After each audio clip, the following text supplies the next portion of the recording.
Street. Is there anyone on the commission that wants to hear that case? Is there anyone from the public present that wants to hear that case? Is there anyone on virtually that wants to hear that case? And we'll take that one on consent. Next one is vacation 2023-00036. Vacation request in the city to vacate drainage and utility easement, and building setback at Harbor Isle Commercial, second edition on property zoned general commercial, generally located on north of West 40th Street North and east of North Seneca Street. Anyone on the commission want to hear this case? Is there anyone present from the public that would like to hear this case? Is there anyone on virtually that would like to hear this case? If not, we'll take that one on consent. Move to approve 3.1, 3.3, and 3.4. Second. We have a motion and a second. All those in favor signify by saying aye. Aye.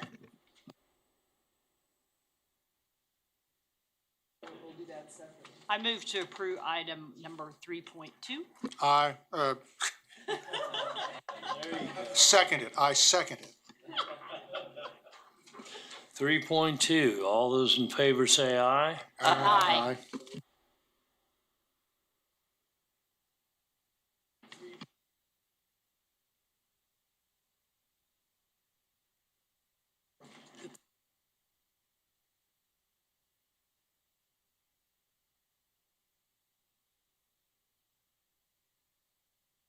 Okay, we'll move on to public hearings. First one is 4.1, Con 2023-00042, conditional use request in the city to allow for vehicle sales on the front 1/3 of a lot fronting on 21st Street located approximately 450 feet east of the intersection of North Tyler Road and 29th Street North. The address is 8620 West 21st Street North. Anyone on the commission want to hear this case? Is there anyone from the public present that wants to hear this case? Is there anyone remotely that wants to hear this case? If not, we'll take 4.1 on consent. 4.2 is Con 2023 conditional, 00043.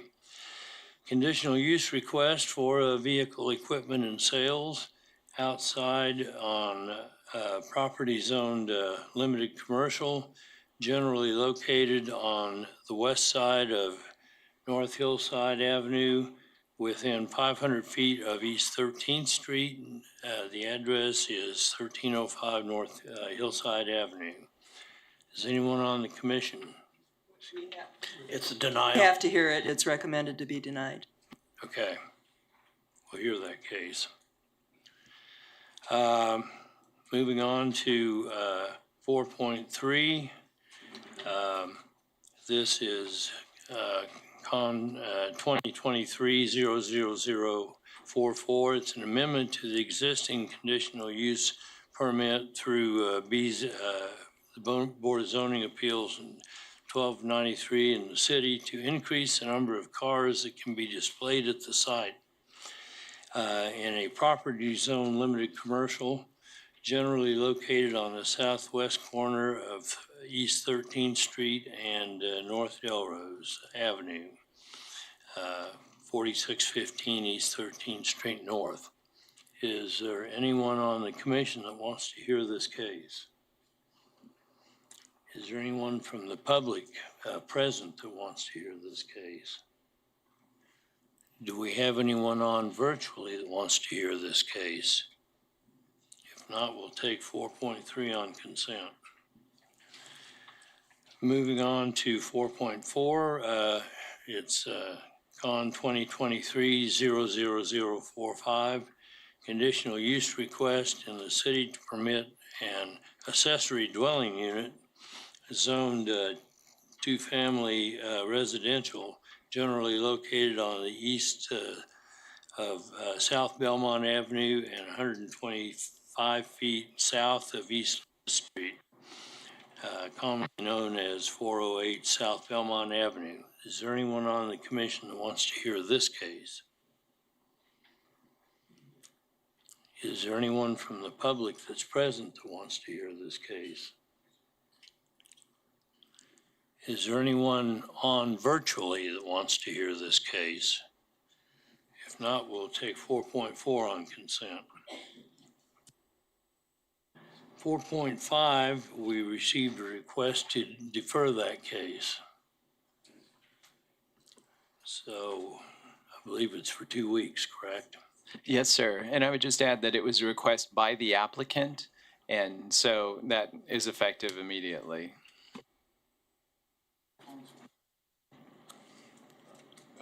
Is this not work? Kirk Sponsel, Deputy County Counselor. If I may, could we first make a request to see if anybody is present or online who is wishing to speak or hear the item?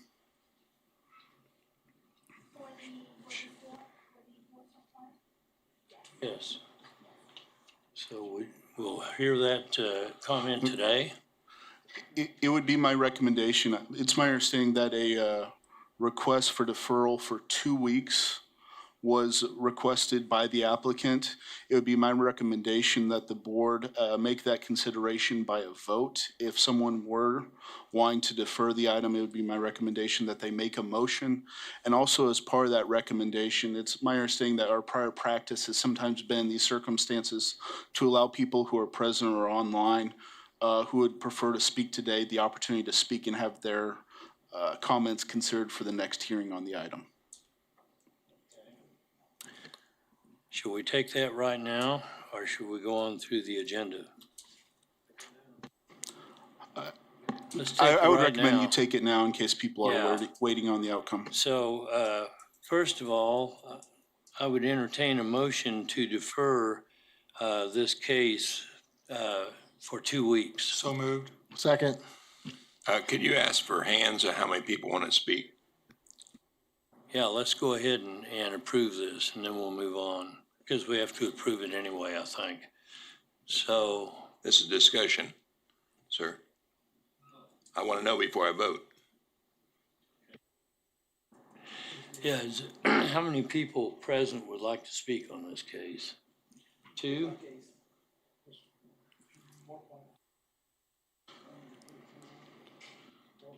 It's item 4.5, conditional use request.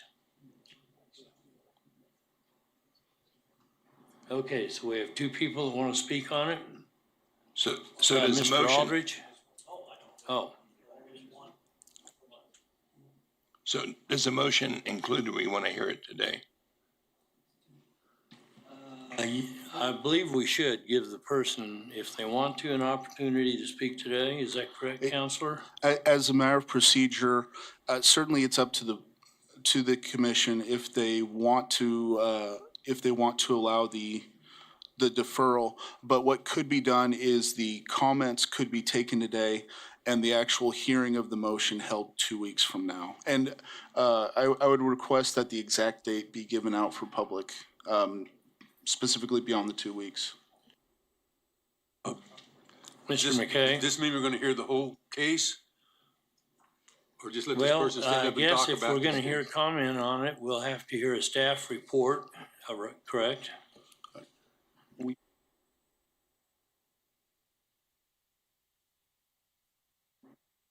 Mr. Chairman,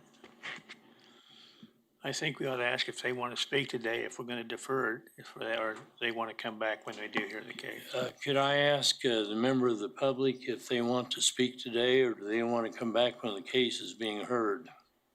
Yes, we would like to speak today. Okay, well, I think if they're going to speak today, we probably ought to hear the case.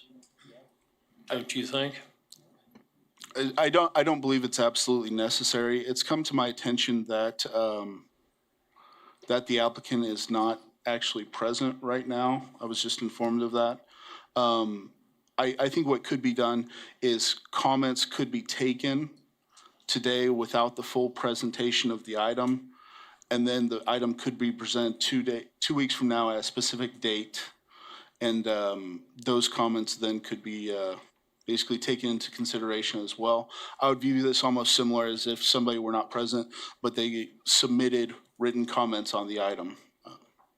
So I think comments could be taken today, and there is an option for comments to be made 2 weeks from now as well at the exact hearing date, or the commission so chooses, but not the same people. Okay, then we will not take that on consent. At the time we come to this item, then we'll let this person speak, or should we let them speak now? Okay, well, we're going to allow you to speak on this case right now if you like. If you'll please go to the microphone. There's been no formal motion submitted. If that is in the interest of anybody, as my understanding from some of the comments are, it would be a motion to defer to, it would be a motion to defer the item to October 12th at the 1:30 MAPC hearing for the formal hearing, but also with the opportunity for anybody present today, either in person or online, to make any comments today for consideration of the item on October 12th. So moved. So we had a motion. Are you willing to incorporate that into the motion? And do we have a second? Okay, we have a second. All those in favor, signify by saying aye. Aye.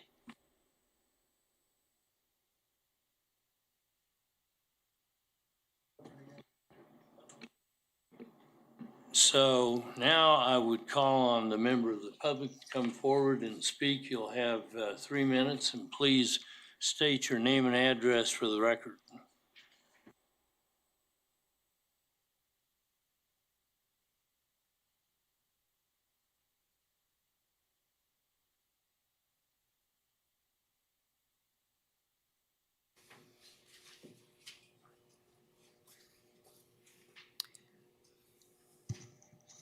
My name is Samantha Vu, and with my husband sitting there is Thomas Vu.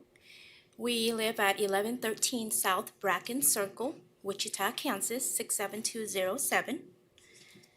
And thank you for letting me have an opportunity to be here. We are the owner of the land west of the proposing event center, and we're here to oppose against it due to one important factor. We would like to know what is the maximum capacity that the event venue can hold. With the venue, there can be hundreds to probably thousands of vehicle trips per day on 127th Street South. Is the owner planning to pave 127th? We're in the process of platting our land into 12 lots, where we will have 12 residential houses on it. The county requires us to pave 127 for 1 mile from the arterial point in order for us to plat our land, due to because with our 12 residential homes that it will be on it, it will increases the traffic counts of what the county is having now of 218 traffic counts per day on 127th. The cost to pave that 1 mile on 127th is estimated to be a $1.2 million or even more. So with the traffic coming in and out of this venue, we believe that their traffic counts will exceed it way more than ours. So if the Board of Planning Commissioner is going to vote on passing this event and does not require the owner to pave the 127th, then why are we required to pave the 127th in order for us to plat our land? So, thank you. Thank you. Your comments are recorded and will be considered at the next meeting. Thank you. Question? Right. Thank you, ma'am. Is there anyone else from the public present that would like to comment on this case at this point?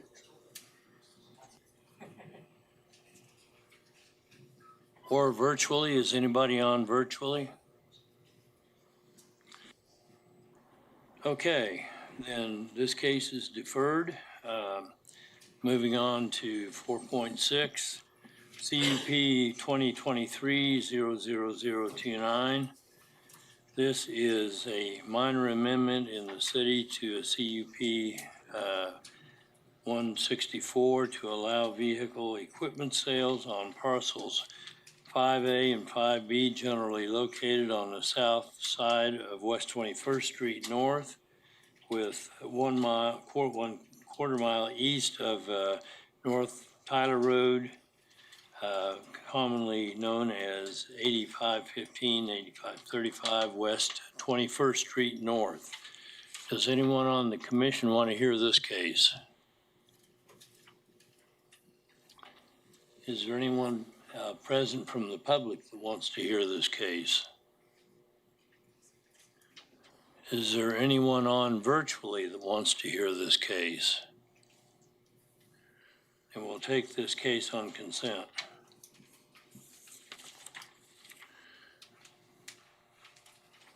Next case is 4.7, zoning case 2023-00049. Zone change request in the county from LC Limited Commercial to General Commercial District to follow for the future development generally located on the southeast corner of South Drive and East 60th Street South. Is there anyone on the commission that wants to hear this case? Is there anyone from the public present that wants to hear this case? Okay, we will hear this case. Moving on to 4.8, it's zoning 2023-00050 in connection with CON 2023-00047. This is a zone change in the city from general office district to limited commercial district with a conditional use request for a mobile food unit in the city. It's generally located on the west side of North Hillside Avenue within 275 feet of East 2nd Street North, commonly known as 233 North Hillside Avenue. Is there anyone on the commission who wants to hear this case? Is there anyone from the public that would like to hear this case? Okay, we will hear this case.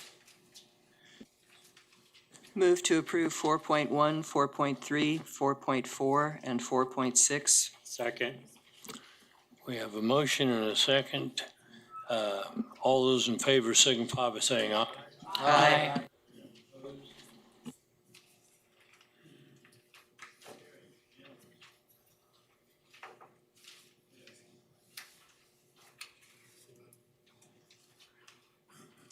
Now we are going to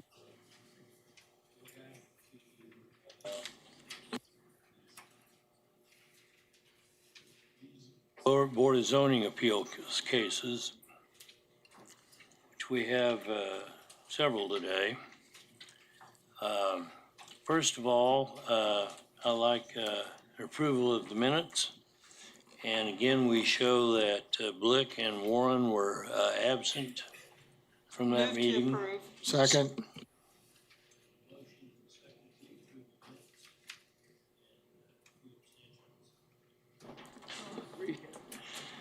Okay, all those in favor say aye. Aye.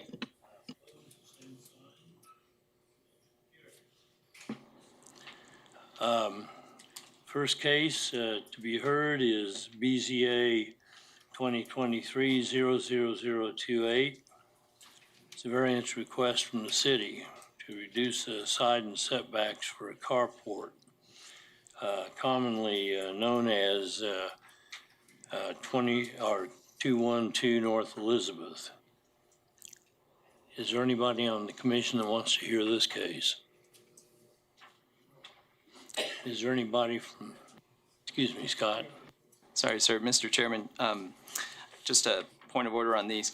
For all of the BZA cases, we've found that staff recommendation is that all or part of the applications do not meet the 5 criteria for all 3. So I'm afraid these would have to be heard. So we will hear all of those. And I guess, again, bringing it back to the beginning, we will recess the Planning Commission meeting and go into the BZA cases. Go ahead with the first one. Good afternoon, Board of Zoning Appeals. Philip Zievenbergen for planning staff. The first one is BZA 2023-28. The applicant is requesting 2 variances. We should note that this is coming back to the BZA. It was originally heard on June 8th, 2023, and the BZA voted to defer the item in order for the applicant to get a survey done on the property to determine the actual distance from the building to the property line. There was a second deferral due to a lack of getting a survey done in time, so we are now hearing it today.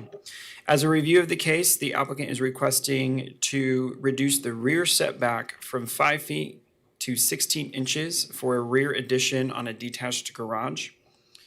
This rear addition started construction without building permits, and then they're coming in to essentially make the building addition in compliance with the zoning code.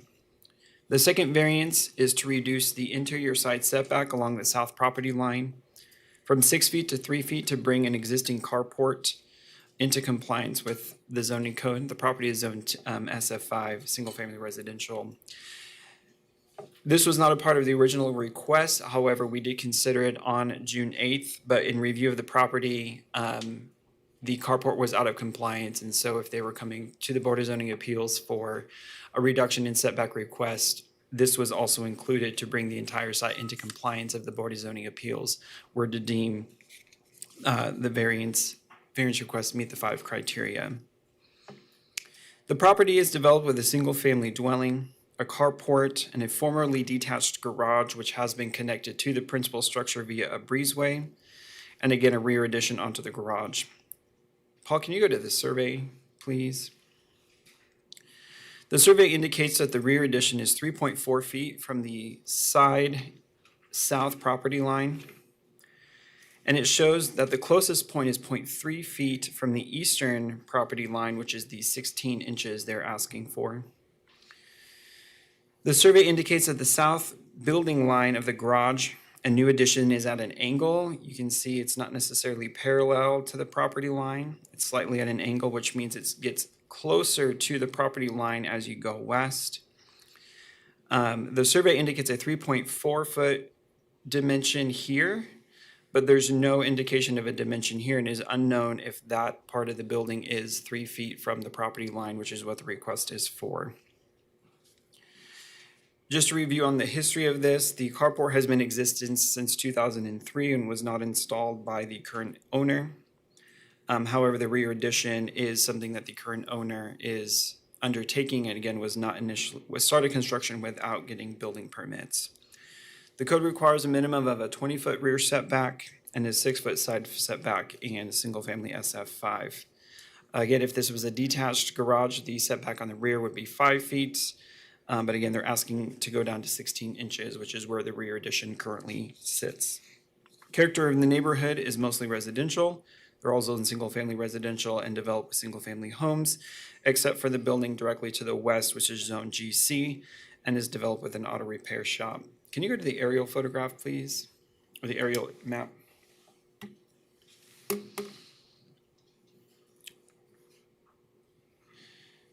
Something that staff took into consideration is an existing building on the property to the south on the rear of the lot is built on the alley property line on the rear.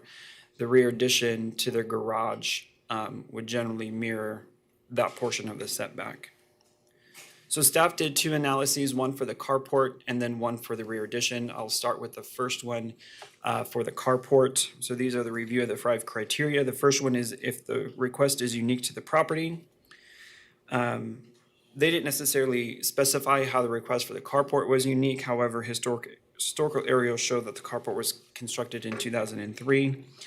So staff believes that this is a unique feature in that it has been there for some time and it was not an action by the applicant. Second criteria is that the granting of the variance will not adversely affect the rights of adjacent property owners. The applicant states that the reduction in the setbacks for the carport would not have adverse effects on the rights of adjacent property owners. Staff agrees with this statement. Again, historical aerials show that it's been in existence for about 20 years and it has not had detrimental impacts thus far. Criteria 3 that states that the strict application of the code would constitute an unnecessary hardship to the applicant. The applicant states that the strict application of the code would result in an unnecessary hardship because it would not allow the opportunity to enlarge the home and accommodate the existing carport. Staff is in agreement due to the small size of the carport. The applicant has limited, and small size of the lot, the applicant has limited options for expanding on the property. Number 4, the variance would not adversely affect public health, safety, morals, welfare, general welfare, and harmonious development. The applicant states that the addition was built with craftsmanship to match existing property and continue harmonious development in the community. Staff is in agreement with this, saying that the variance is not having an impact on the general public health, safety, and welfare. The carport is architecturally compatible with the principal structure and continues the harmonious development of the community. And number 5, the granting of the variance will not be opposed to the general spirit and intent of the code. The applicant states that the addition to the property will be done in a manner not to interfere with the applicable code.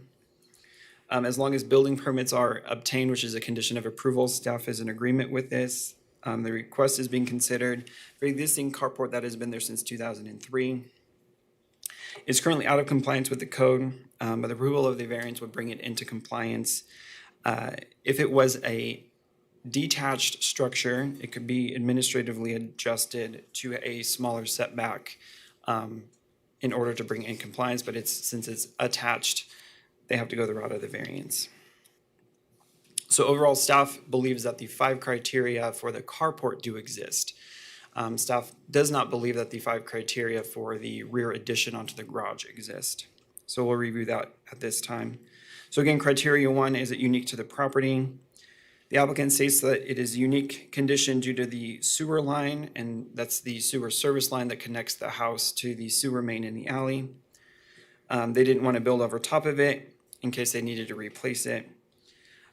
Staff does not agree with this because they have not illustrated or indicated where that sewer line is. Without knowing where the sewer line is, it's hard to determine that they didn't have another alternative to put an enlarged building on the property. Number 2, that granting of the variance would not adversely affect the adjacent rights of property owners. The applicant states that the reduction of the setbacks would not have adverse effects on property owners, and staff agrees with this statement. Criteria 3 is the unnecessary hardship. The applicant states that it would be an unnecessary hardship because it would not allow them to enlarge their home. Again, staff does not agree with this. There's no indication of where the sewer service line is to indicate that they didn't have another opportunity to enlarge or put an additional building in their backyard without knowing where that sewer line is, and they did not indicate that they didn't have any other option. And number 5, number 4, it does not adversely affect public health, safety, and welfare. Staff agrees that the variance would not have an effect on the public health, safety, and welfare. Again, we pointed out this building where it generally matches up with the rear of that building. Doesn't seem to have any effect on the surrounding development. It is architecturally compatible with the home. The 5th criteria was not imposed the spirit and intent of the code. The applicant states that the addition to the property would be done in a manner that does not interfere with the applicable code. Staff does not agree with this because they started building it without seeking building permits, which is opposed to the intent of the code. And so they're coming in to get that essentially forgiven in order to continue and finish the construction process. So again, staff feels that the 5 criteria for the carport is met, but the 5 criteria for the rear addition is not met. Should the Board of Zoning Appeals deem that all 5 criteria exist for both, staff recommends conditions in your staff report that it be built per the approved site plan in addition to obtaining all necessary permits and inspections from MAPC. We can go through site photos here real quick.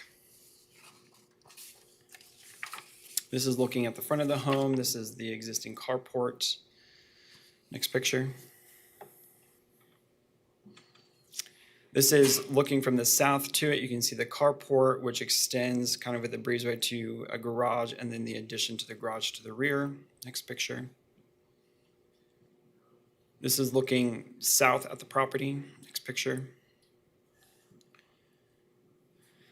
This is looking from the alley to the west. This is the rear addition to the garage. Next picture.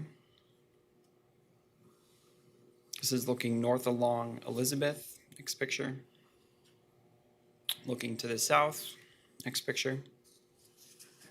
And this is looking to the west at the commercial building across the street. And I can stand for any questions. Go ahead. I guess one of my questions has probably already been answered, but the applicant, they're the ones that have built the structure, correct? Yes. In any event that the request is denied, what happens to the structure? It would have to be removed. Okay, thank you.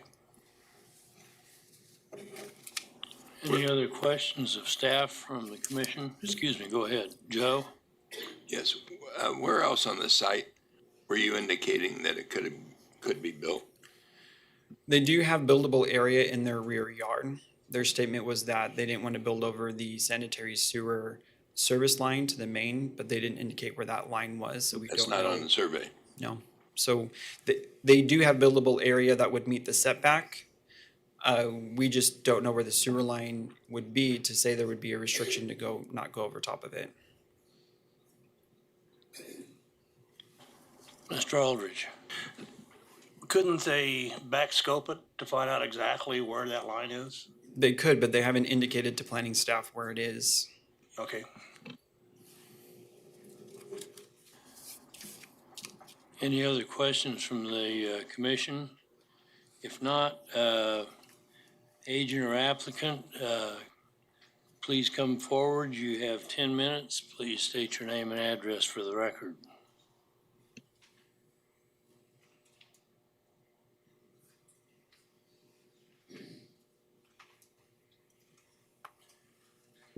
My name's Angel Huerta, here on behalf of my dad, Jose Huerta. The address is 212 North Elizabeth, Wichita, Kansas, 67203.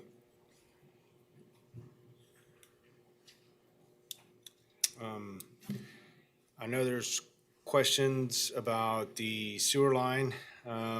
We didn't know if that needed to be put in the survey or not. If that's something we need to have done in order for this to be approved, that's something we're willing to do to show you that exactly where it's at. That way you know why we couldn't build on the other side of the property line. Like I said, we're here to bring everything up to par, get whatever permits we need to be able to continue with this project.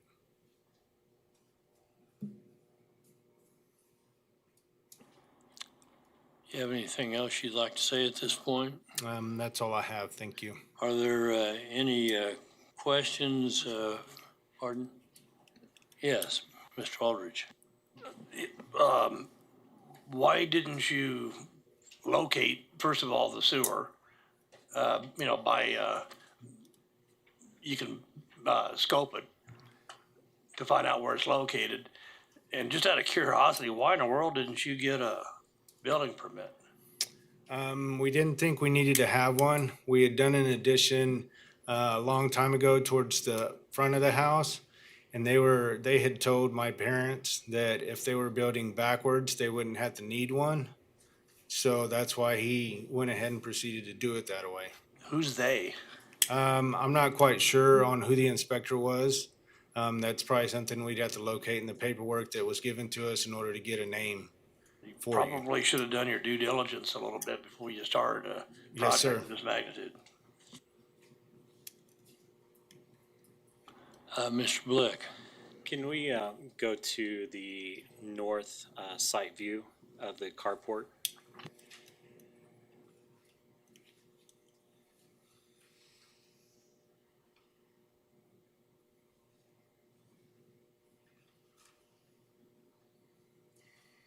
It was back one.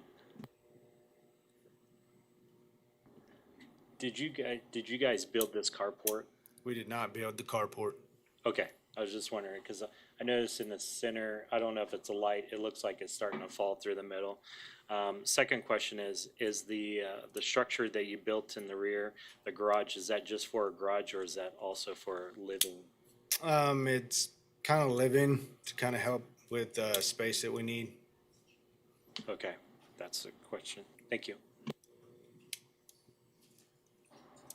any other questions of the applicant from the commission?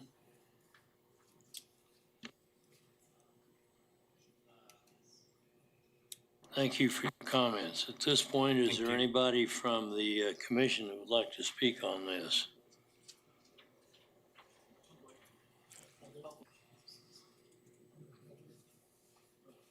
From the public, right.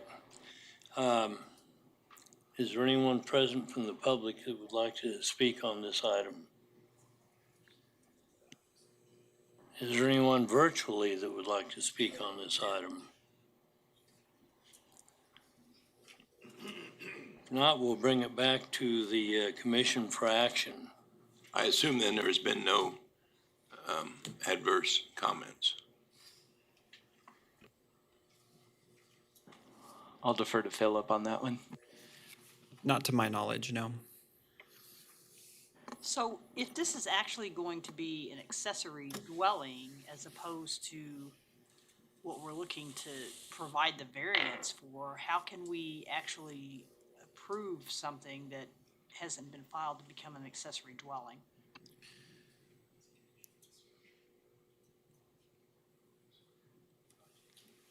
I'll take a stab at that. So the variance they're asking for is a setback. That's for the structure. The use is another matter. If it truly is going to be an accessory apartment, they will need a conditional use for that. Which I don't believe they've applied for, correct, Philip? No, they've not. No. In fact, I think this is the first time we've heard about it. So can we go back to the aerial?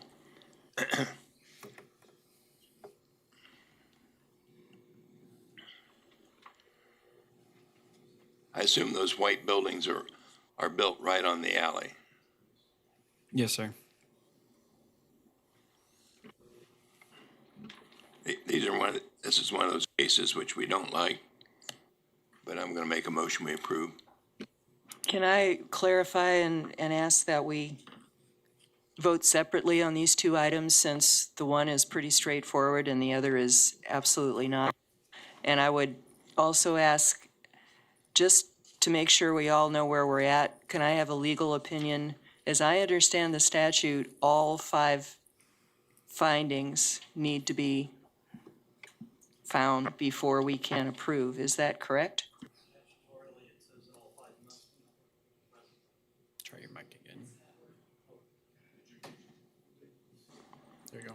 Yeah, statutorily, all 5 elements must be present to approve. So we would have to find alternative findings to the one staff found as not appropriate? That's correct. If they have issued a statement saying that they don't feel it meets the condition of the statute, then you would need to have an alternative finding saying why you think it does. Okay, did we have a full motion or not?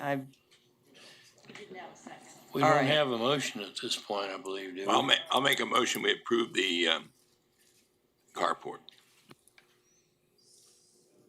So to find that all of 5 findings have been found? And Yes. I would, and second, all right, for the carport variance be granted. I would second that. So And that's we from have, 20 foot to 16 inches, correct? Whatever's in the staff report The as far as the carport is for the distance. side setback down to 3 feet. we have a motion and a second for the addition on the carport, correct? Setback variance on the carport. Right. All those in favor signify by saying aye. Aye.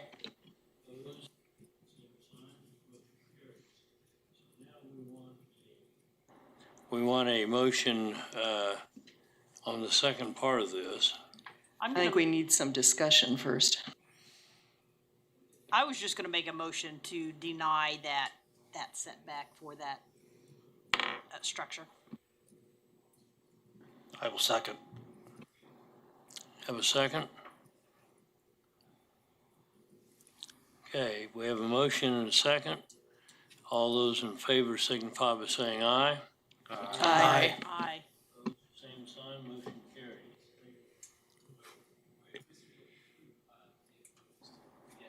Oh, are there anyone opposed? Aye.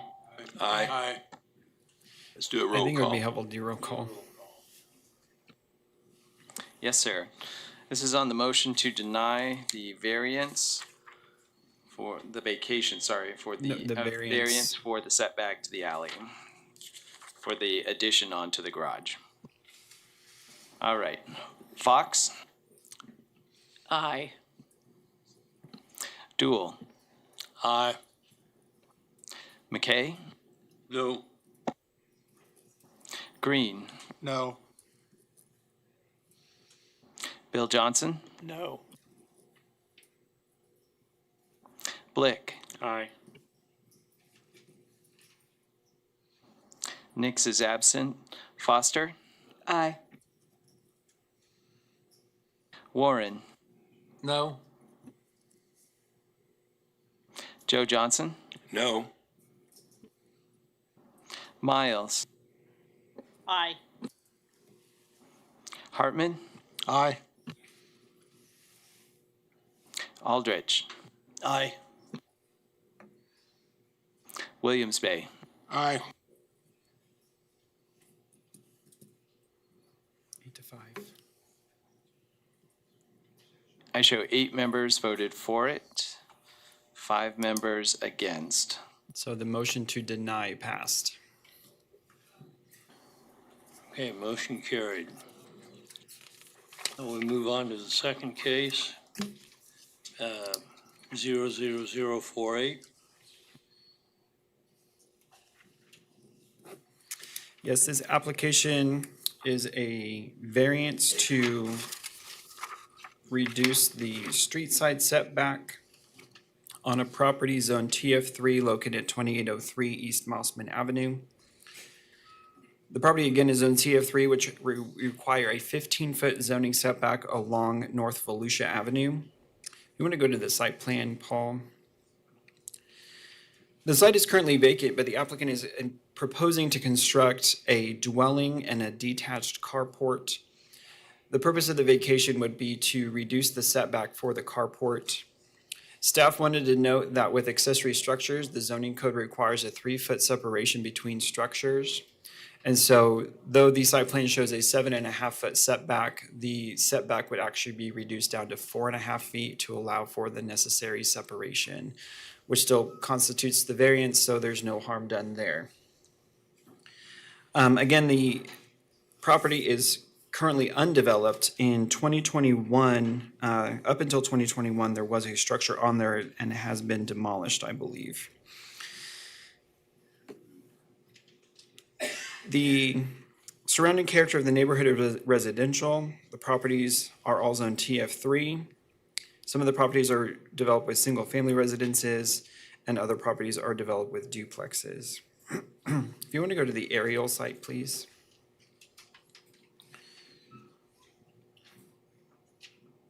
The criteria for granting the variance, staff does not find that all 5 of the criteria have been met, and we'll go through that review right now. The first criteria is how the request is related to the uniqueness of the property. The applicant states that the property is unique because it is less than 6,000 square feet. Staff did not agree with this statement. The placement of a new carport on the property is not created by the applicant. The minimum lot size for the single-family dwelling in TF3 is 3,500 square feet. Therefore, a lot of less than 6,000 is not unique. Number 2, the granting of the variance would not adversely affect the rights of adjacent property owners. The applicant states that the reduction in the street side setback for the carport would have no adverse effects on the adjacent property owners, and staff does agree with that statement. Criteria number 3, would it constitute an unnecessary hardship if the variance was not granted? Applicant states that the shallow depth of the lot creates a hardship for the construction of a new and functional single-family infill with the carport. Staff does not agree with this statement. The applicant has the option to place the carport differently and at a different location. The site plan showed that the dwelling would face Mossman, and it is the preference of the applicant to use the existing drive and have the carport also facing Mossman. But as you can see, alternatively across the street, there's the opportunity to actually make the carport perpendicular and have access off of Volusia. Volusia is a local street and does not have any access control. There would need to be like a driveway permit through Public Works and Utilities, but generally access is not prohibited. Additional access onto a local street is not prohibited. With the site being vacant, they have the opportunity to basically define the lot the way they don't have any restrictions right now. They could orient the carport differently. So staff feels that this does not meet the 5 criteria. Criteria number 4, no adverse effects on public health, safety, and welfare. Overall, staff does not agree, or staff agrees that the granting of the variance would not have adverse effects on health, safety, and welfare. Criteria number 5, granting of the variance would not be opposed to the general spirit and intent of the code. The applicant states that the carport does not violate the spirit and intent of the code and would not impede or encroach on any of the neighbor's property or diminish their property value. Staff agrees that the granting of the variance would not be opposed to general and spirit intent of the code. The code allows a 50% reduction in setbacks by administrative adjustment for areas under 300 square feet. So depending on the size of the carport and the location of it, there would be the opportunity to reduce it down to 7.5 feet if it could also meet the minimum separation requirements. So there's kind of a twofold thing to that. It would have to meet both of them. Again, overall, staff does not feel that it meets the 5 criteria. If the BZA determines that it does, the conditions of approval would be that carport be constructed in substantial conformance to an approved site plan. Again, it would have to be revised to show the separation, and all building permits would need to be obtained. We can go to site photos, please. This is looking east towards the lot. Next picture. This is looking south towards the lot. This is the existing driveway. Next picture. This is looking across the street to the north. Next picture. This is looking across the street to the west, and I can stand for any questions. Does the commission have any questions of staff at this point? Mr. Aldridge. Where do you, maybe I phrase this thing right, where do you think, on staff's judgment, where the carport should be located compared to where the applicant wants it? If you want to go to the site plan, please.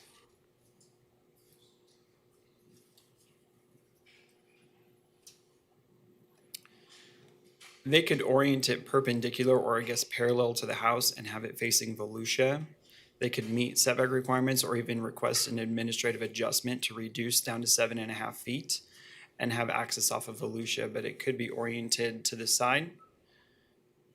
And therefore it would fulfill the spirit and intent of the code more holistically if they were to make it perpendicular to its current orientation, oriented towards Volusia. It would be parallel to the house, and there would be less of a setback reduction, and therefore coming into more compliance or upholding more of the spirit and intent of the code. Yeah, thank you. Any other questions of staff? If not, we call on the agent or applicant to speak. You have 10 minutes. Please state your name and address for the record. Good afternoon. My name is Kevis Harding. I am the Executive Director of Hope Community Development Corporation. I'm also the lead pastor of Delrose United Methodist Church. Been pastoring there for 25 years. We created Hope out of Delrose to create a nonprofit to help build homes for low to moderate income individuals, along with the homes that you see here that we're doing now are for those who can't afford to buy a home right now, but would want to lease. And so these properties will be for lease, but they're still set up that we create space that when they lease it, they begin to become owners of it. And so if you see the site plan, I'm looking at it here on the screen. Thank you, staff. Also, great work. And they taught me a lot. This is my first time here, but my third time putting this application together, trying to meet those five criteria. If you see the site plan, the reason we were trying to again, we're a nonprofit, so everything is raise money. And to go in and a part of the hardship was use the existing driveway and to come on back up and then just go over to the side and put the carport to the side there. The house will face actually on Mossman. If we tried to turn in a different direction, we couldn't fit it's a 3-bedroom, 2-bathroom, 1 level, no basement. It's an A-frame, and you can basically sit. Part of my, when the staff disagreed was number 1 and number 3. And if I'm correct, I believe that's the right 2. With that disagreement, we were looking at if we could use the driveway to bring it up, because we're looking at the side. It was if you can recall, most of those homes along Mossman were duplexes. And you can see where the driveways are either on the left side or right side of the duplexes. And to put a single family home there, which we're trying to do with some more properties in that area, which we've already got permits for, and we already cleared those hurdles. So we're starting to actually break ground today on one property down the street because it meets all the criteria, and we don't have to be here for this one. But this one, we had to do it. And the reason for that is because the cost to cut out the curb for those who are in construction, concrete, rebar, all that. There's depth that you have to build for a approach. It costs a little more money, but when we can use the original approach, and we're only doing a single carport, so we can if you can see, we're actually using the same carport and bringing it up. It reduces our costs.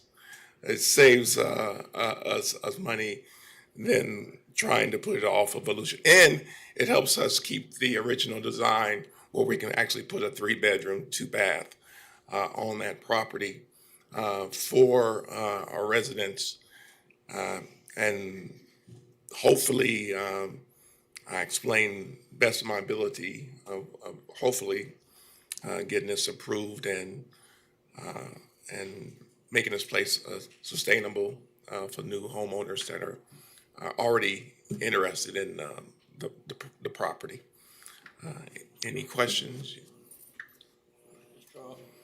Mr. Yes, sir. Aldrich. So you're looking at your main reason is just because of the potential additional cost of the approach? That was the main, that was part of the hardship, that part. And then number 2 was the actual space of for the house itself, where it was, I think it was a TF3 zoning. I believe that's what it was. But it was zoned for those duplexes, but we're trying to put a single residential house there with a carport. And so we need that setback to 7.5 build it. But the short answer to your question is that's main reason, number 1, and number 2 is this the house itself, to be able to put it on that lot. Philip, do you have a comment?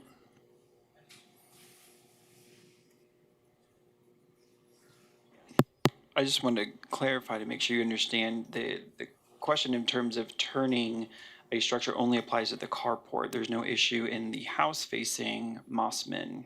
The question about orientation is only for the carport. Does that make sense? So we're not saying that the entire design has to face Volusia. Your house can face Mossman as it is right now. Okay. The staff's comment was rotating the carport, so the carport faced Volusia and just the carport. So basically you're saying put the carport off of I'm looking what you're saying, but the carport was set up so that you can actually walk in from that it's going to be a door here. So when you come out, part of this is safety too.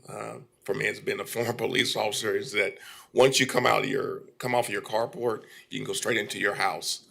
And this is off the cuff, asking that question, is trying to figure out how to make that carport driveway easy accessibility into the house. Because there's, unless you're going to bring it all the way up to the middle of the house and into the back, I have to sit down with my architect to find out what would need to be done. Sir, I really appreciate what you're doing to try and provide housing, but honestly, looking at this, if you rotated the garage 90 degrees, that's a long driveway and a lot of concrete. You're going to be spending, I think, probably more on the concrete for that drive than you would spend on a curb cut on Volusia.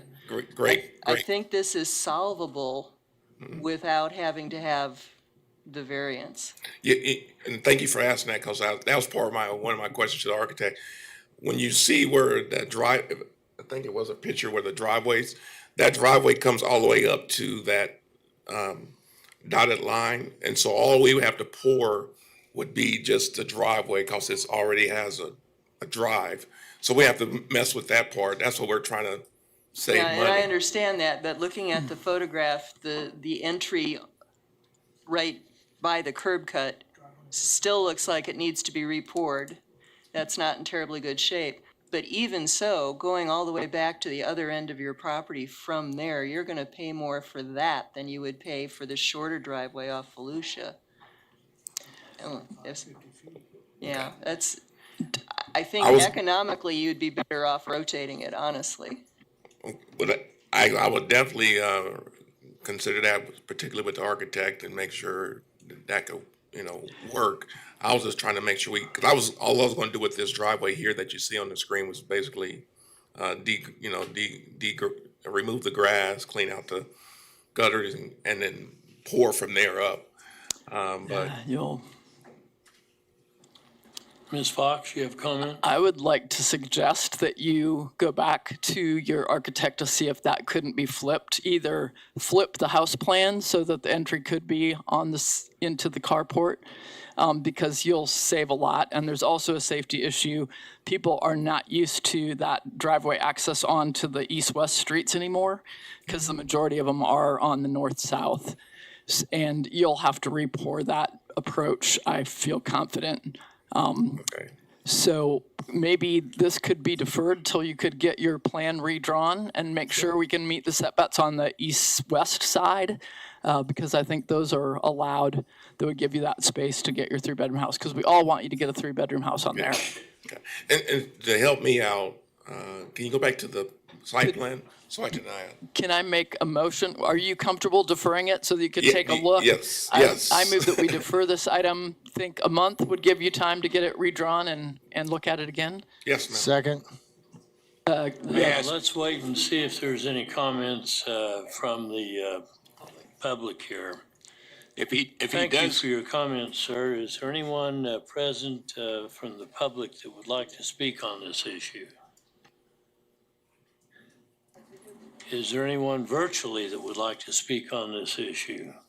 what's he need to come back for if he doesn't? Okay, at this point, thank you, sir. Appreciate your comments. I have a question. Yes. If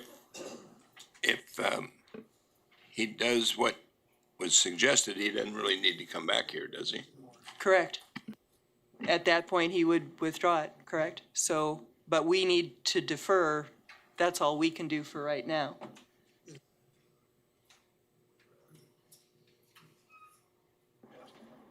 Are there Was there a any other second? comments from the commission? Mr. Green? Yeah, I've got a substitute motion to approve the denial of the variance. Scott? If I may, just a point of clarification, that if it is denied, then they don't have the option of coming back with another application. So that's the only difference between the deferral and the denial. Would they need to have a variance if they rotate the They would not. They would be in compliance with all the setbacks. The reason why they've requested the variance is because of the orientation and the way that they want to lay it out, as shown on the site plan. If they rotated the carport, as has been discussed with the access off of the north-south street, then they would no longer need. So they wouldn't need this variance, they wouldn't need this hearing at all? That's why- correct. Then they could withdraw their That's the application. reason for my motion, to just go ahead and deny it. But that reduces our flexibility, I think. Wouldn't That precludes anything for a year if they do that, right? wouldn't it be best if just to go ahead and defer it, and then instead of denying it, cause that like puts the final nail in that proverbial coffin, if you will. This way here, if the applicant, makes those changes, he wouldn't even have to bring it back. And that might be a lot cleaner. You can just withdraw it. I don't think we have a Mr. second, Blick? do we? No. I'd agree with Bob Partridge on this, just because if he goes back to his architect and then finds out, he's still gonna have to pour concrete all the way around the house, cause you gotta have concrete for a sidewalk up to the front of the house and maybe down to the side of the house. So it might be cost effective, or he might be decided if he has to come back to us, so I would be in favor for the deferral. Gonna I would withdraw your- entertain a motion There was no now. second to my motion, so, yeah. There wasn't. Died for lack of second. I would entertain a motion to defer this item. We already have, that was the primary motion. You just need to call the And a primary second? motion. Got a second? Okay, all those in favor of deferring this action, signify by saying aye. Aye. Sorry, Mr. Chairman, could you make a specific date to the referral if it's for the, Motion carries. We need a It would specific. be October 26th, would be 1 month. I abstain. Did you see that one abstention? Okay, wait a second, we have more Mr. Williams Bay has to abstain, Okay, but we deferred to October 26th. And just for the record, Mr. Green has left. okay. The record is clear. We'll now hear the next case, which is 00050. Yes, good afternoon. Once again, Philip Zevenbergen for the record. BZA 2350 is a variance request in the county to the Sedgwick County Sign Code to allow a second 100 square foot monument sign on a property zone SF5 on the northeast corner of East Central and North 143rd Street East. The property is addressed at 14533 East Sharon Lane, and it is currently under construction to build an educational center. Section 6-346B3 of the Sedgwick County Sign Code limits a property to 132 square foot sign, but it does make a provision for institutional uses to have 100 square feet for signage. The applicant has installed 2 monuments with the intention of installing 2 signs. One of them is placed on the southeast corner of 143rd and East Sharon Lane, which is up here. That one has been permitted by MAPCD for a sign. The second monument with the intention of a sign is on the northeast corner of East Central and 143rd in this general vicinity of the property. As you can see, properties surrounding it are a combination of SF5 and SF20. They're all located in unincorporated Sedgwick County. Most of them are developed with residential uses, and then the property is bounded by I-35, the Kansas Turnpike, on the southeast side of the property.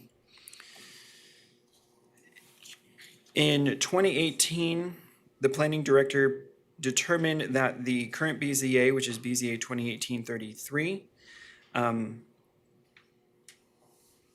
allowed for the learning center to be considered akin to a school, which is what is allowing it to be an SF5. Again, staff does not find that all 5 criteria are met, and we'll go through that review now. Criteria 1, again, is uniqueness of the property. The applicant states that the property is unique because it's 25 acres in size, bordered by arterial streets, as well as the Kansas Turnpike. In the Overbrook neighborhood, the site has other unique features such as an adjacent floodway, drainage easements, and retention pond. Staff does not agree with the statement above. Installing a second monument sign is a self-imposed issue. It's a convenience for them. The Sedgwick County Sign Code applies uniformly to all properties in the county. Criteria number 2 is that the variance would not adversely affect the adjacent property rights. The applicant states that the sign will not be visible from adjacent neighborhoods, and the stone monument sign at 143rd and Central would be placed away from the nearby houses. Staff agrees with that statement. Third criteria is the unnecessary hardship. The applicant states that the current allowance of 1 sign at 32 square feet is inadequate for the project of this size. Staff did not agree with this statement. The sign code sets regulations that are applied to all properties, regardless of size in the county. And when you think of unincorporated Sedgwick County, there are residentially zoned properties of very large sizes in most of the county. The desire to provide additional signage for the identification purposes at multiple locations is a preference of the applicant and not a hardship imposed by the code. Criteria number 4, the variance would not adversely affect public health, safety, and welfare. Applicant states that allowing the reduction in setbacks for the proposed sign location is in the public's interest. Oh, I'm sorry, I misread that. Basically, that it's in the public interest to allow for additional identification. Staff agrees with this statement. The variance would not adversely affect public health, safety, and welfare, but possibly harmonious development. Criteria number 5, granting the variance would not be opposed to the general and spirit and intent of the code. The applicant states that the granting of the variance is not opposed to this general spirit and intent of the code. It will enhance safety by helping identify the education center's campus to their clients and other motorists. Staff does not agree with that statement. There are no similar adjustments to the sign code that would otherwise permit a second monument sign on this size of an SF5 zoning district. Again, just because this property is 25 acres doesn't necessarily afford additional sign rights. So again, staff does not feel that all 5 criteria are met. If the BZA finds that they are met, it would be approved per the conditions of the staff report, and that all permits be obtained and the sign would conform to the Sedgwick County, all the other provisions of the Sedgwick County Sign Code. If you want to go to, they've got illustrations and elevations of the sign. If you want to go to the sign elevations, this is a property under construction. This is the floodway and floodway easements. That's why the building is set so far back on the property. This is the proposed sign at 143rd and Sharon Lane. Next one, please. And this would be the sign at 143rd and Central. Go through the site photos. This is from Sharon Lane looking south towards the property. Next picture. This is looking north from that entrance to the neighborhood. Next picture. This is at 143rd and Central, and you can see the monument has been constructed with the intention of putting a sign at that location. Next picture.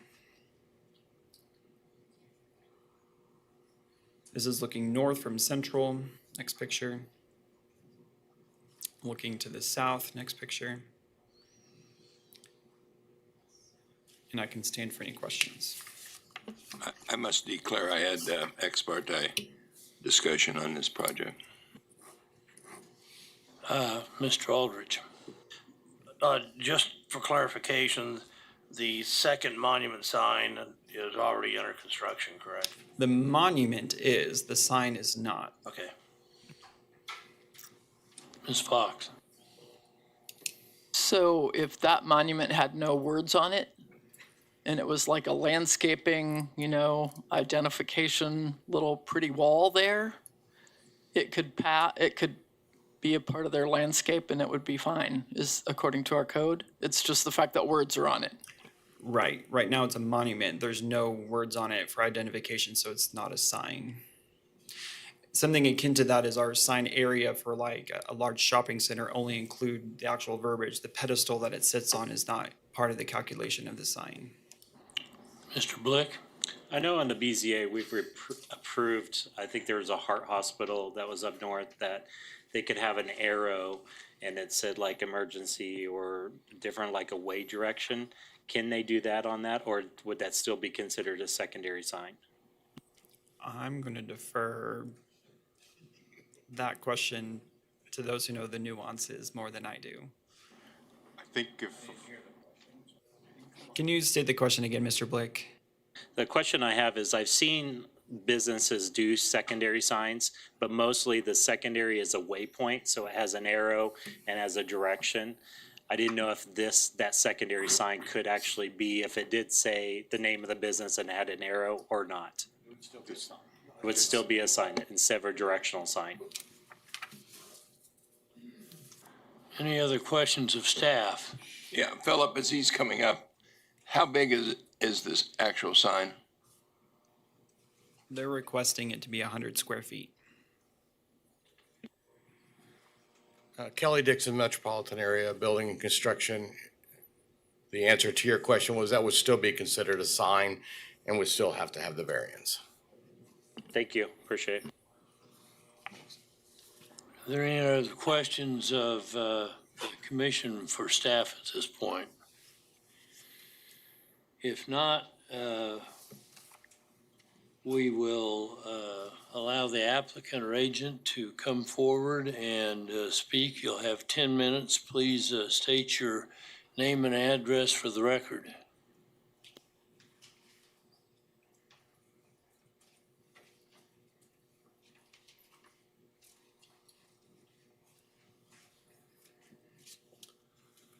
Good afternoon. I'm John Lay with George Lay Signs. I have with me today Janine Phillips, who's the director of the Phillips Fundamental Learning Center that's under construction. This is Lori Guthridge with GLMV Architects, who's done a lot of the site work on the project. And then, did Mike come up too? Okay, our contractor was here also. When we worked this project and got all the drawings from the architect, we thought we were in good shape. We made the mistake of assuming we were annexed into the city on this property. And instead, we discovered at the end, after we filed a city permit, we discovered that we were actually in the county, which was our mistake on that. But I know it's fairly common to have schools and churches on single-family residential in both the city and the county. If this were in the city, and of course nearby properties with institutional uses are in the city, they would be, given the size of the tract, they would be allowed 2 monument signs at 100 square feet each by right. When we learned that this was in the county's jurisdiction, we discovered that was knocked down to just 1 sign at 32 square feet. We believe that the site is very unique in that it's about almost 25 acres, and about half of that is made up of drainage ditch and retention ponds. So, and the property is going to have a lot of trees at the corner, so it was important to them. They want to be identified out on the corner as well as up closer where you can see the building. One technical correction to what Mr. Sevenbergen said, the sign that we have already permitted by right is one that would be at the corner of 143rd and Sharon, immediately to the west of where you would come into the property. The one we're asking for the variance to allow is the second sign that's down at 143rd and Central. So had that reversed. So thank you.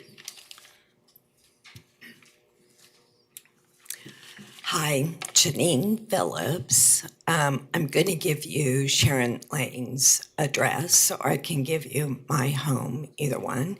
14533 East Sharon Lane is this property's location. We're currently doing business at 21st Street and Grove. That's where we are right now. We lease property from the city. I want to tell you a little bit about why and what we do. It's Fundamental Learning Center, or Phillips Fundamental Learning Center. We work primarily teaching teachers how to teach children who are dyslexic to read, write, and spell. That's our mission. It's been our mission for 22 years, so I've been at this for a very long time. We have grown our practice. We are the only site in Kansas doing what we do, and that's working to improve the lives of children with dyslexia who struggle to read, write, and spell. We're accredited nationally and have grown it from just small groups of training to now training across the country and around the world. In 2018, we started a school for children because teachers would say to us, I can't figure out how to incorporate what you are telling me works in my current classroom.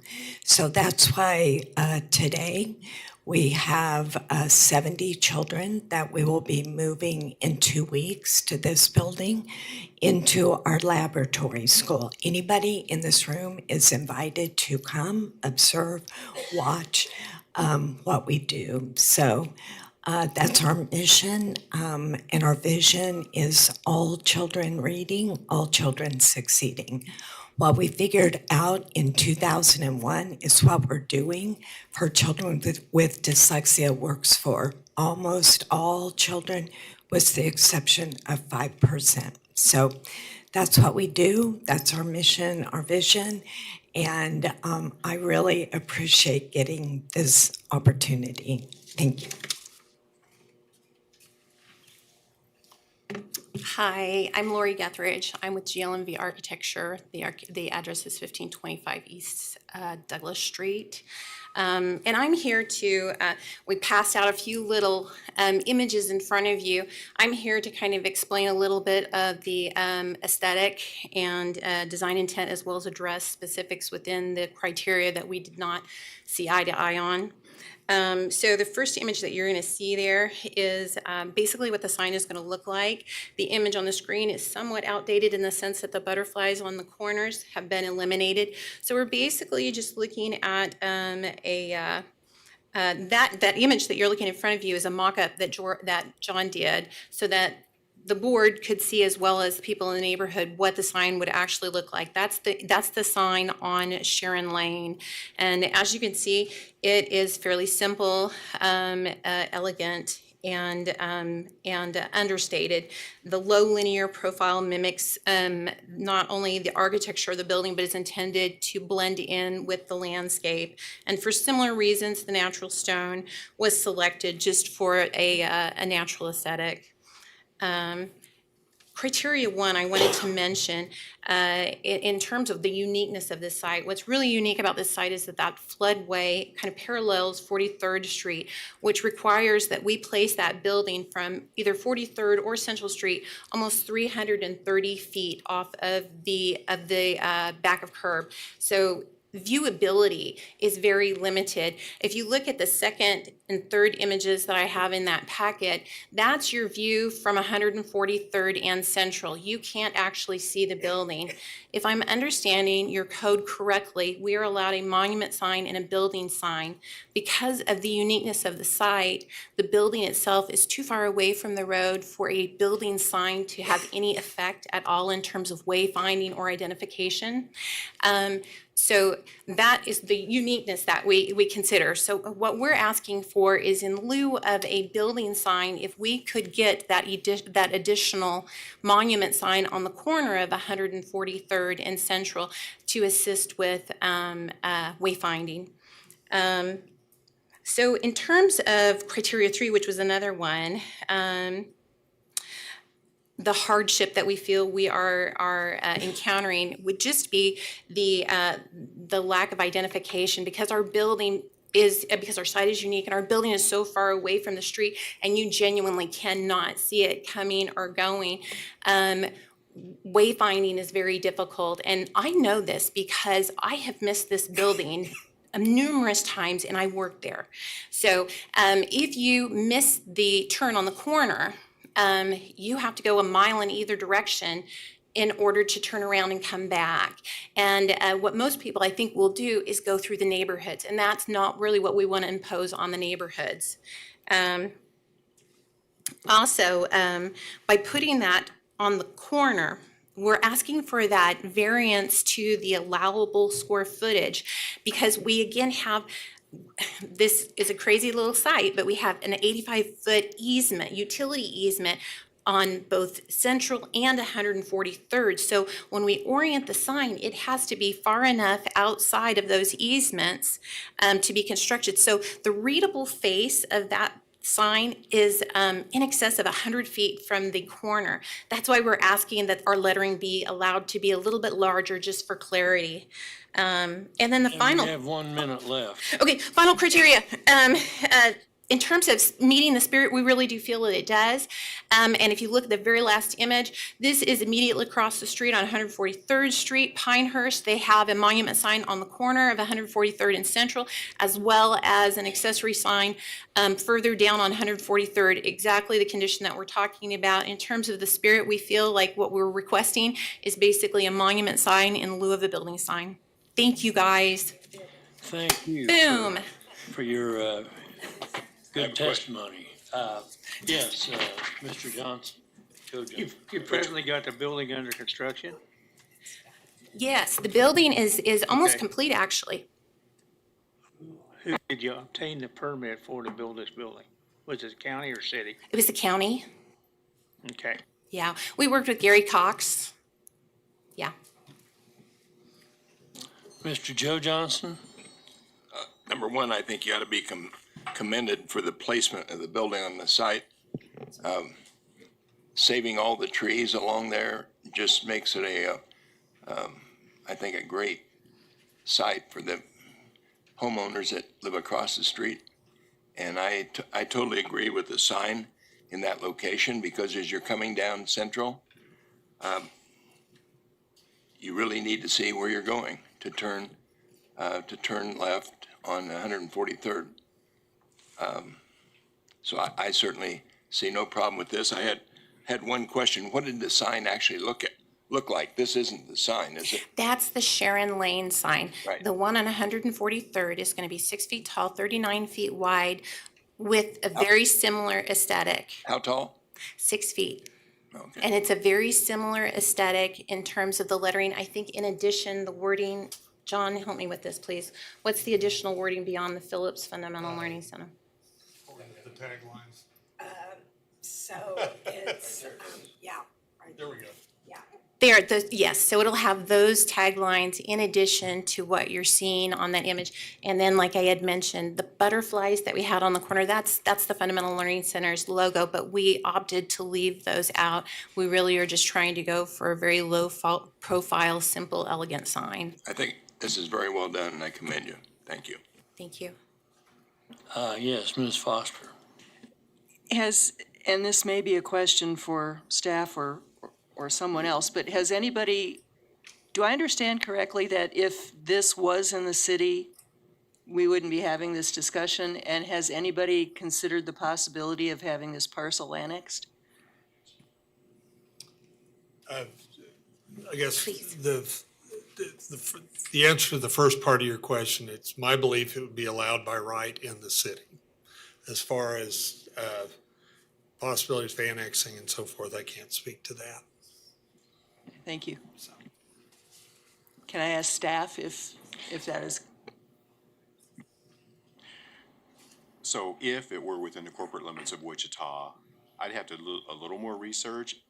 I'm not really certain it would be completely legal, because the sign on the corner is usually counted half against each frontage. So it'd go half against Central, half against 143rd, which means we'd have approximately 150 square foot plus another 100 square foot, which would be 150. which would then exceed what's permitted. And because again, it's SF5 single family, so it's fairly restrictive. Okay, thank you.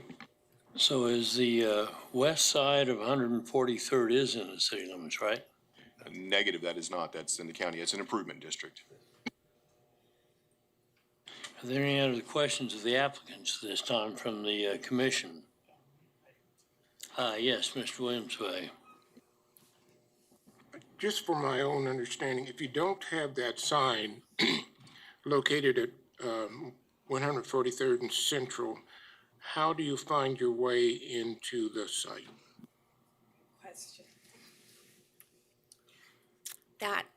Are you asking us that question?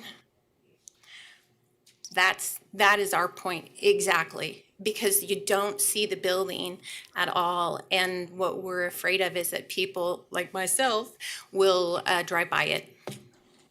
I agree. I mean, with the tree line there, there's no way to find a way into that site without the sign. Okay, thank you for your time. You will have a chance for rebuttal after we hear public comment. Is there anyone here from the public that would like to speak on this case? If so, you have 3 minutes. State your name and address for the record.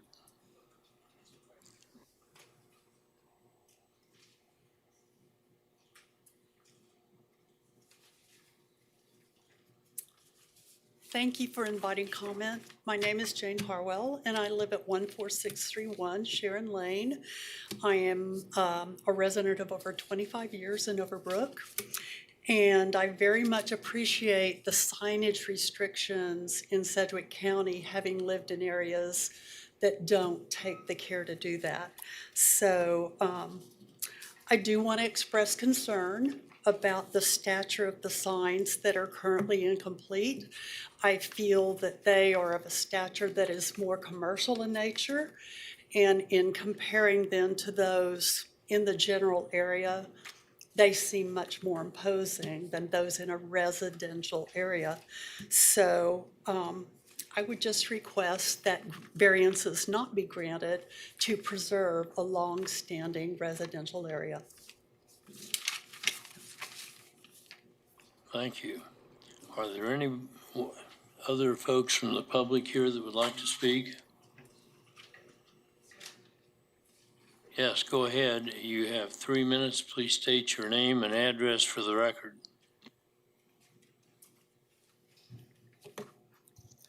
Mary Patton, 863 North Stagecoach Street, Wichita, Kansas, 67230. I am here on behalf of the Homeowners Association of the Overbrook neighborhood that this property is a neighbor to.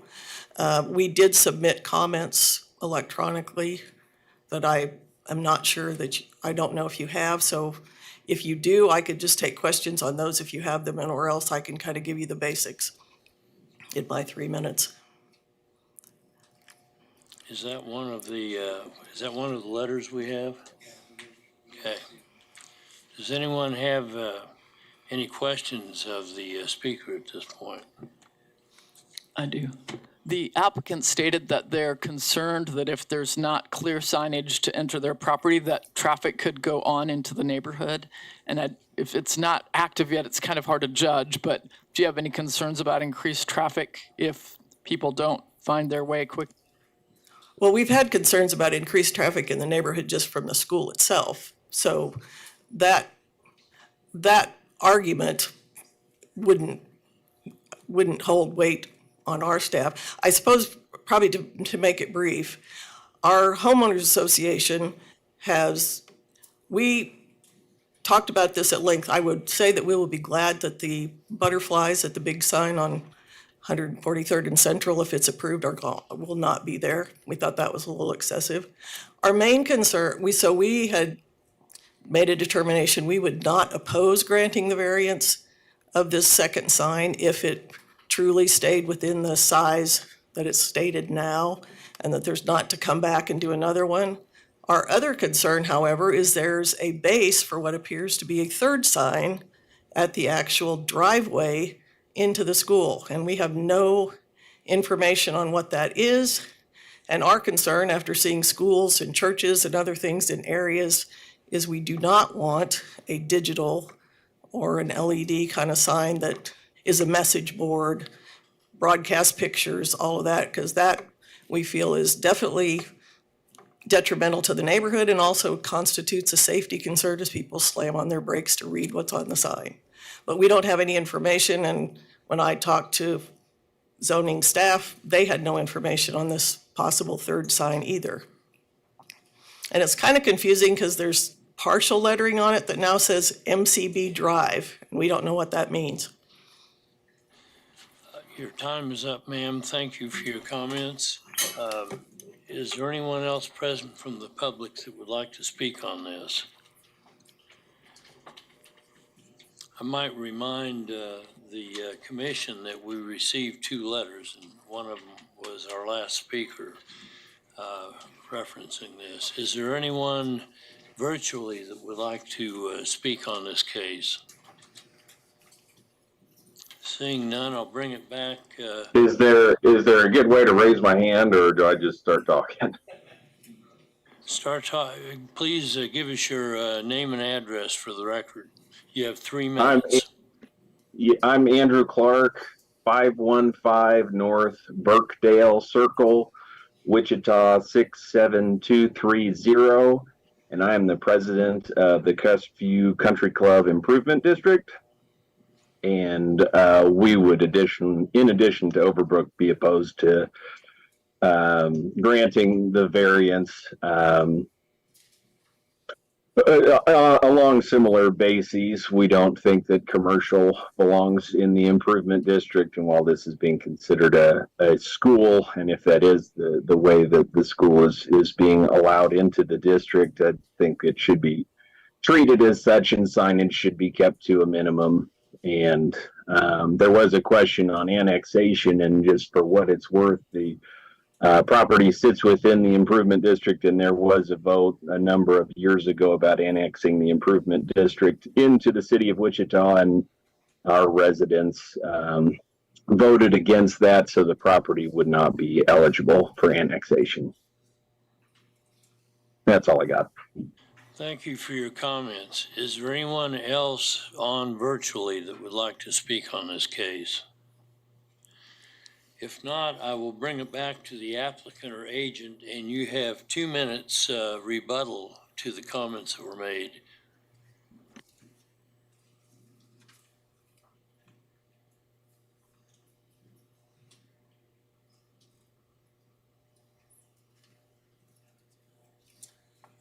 Again, I'm John Lave, George Lay Signs, 1016 North Waco.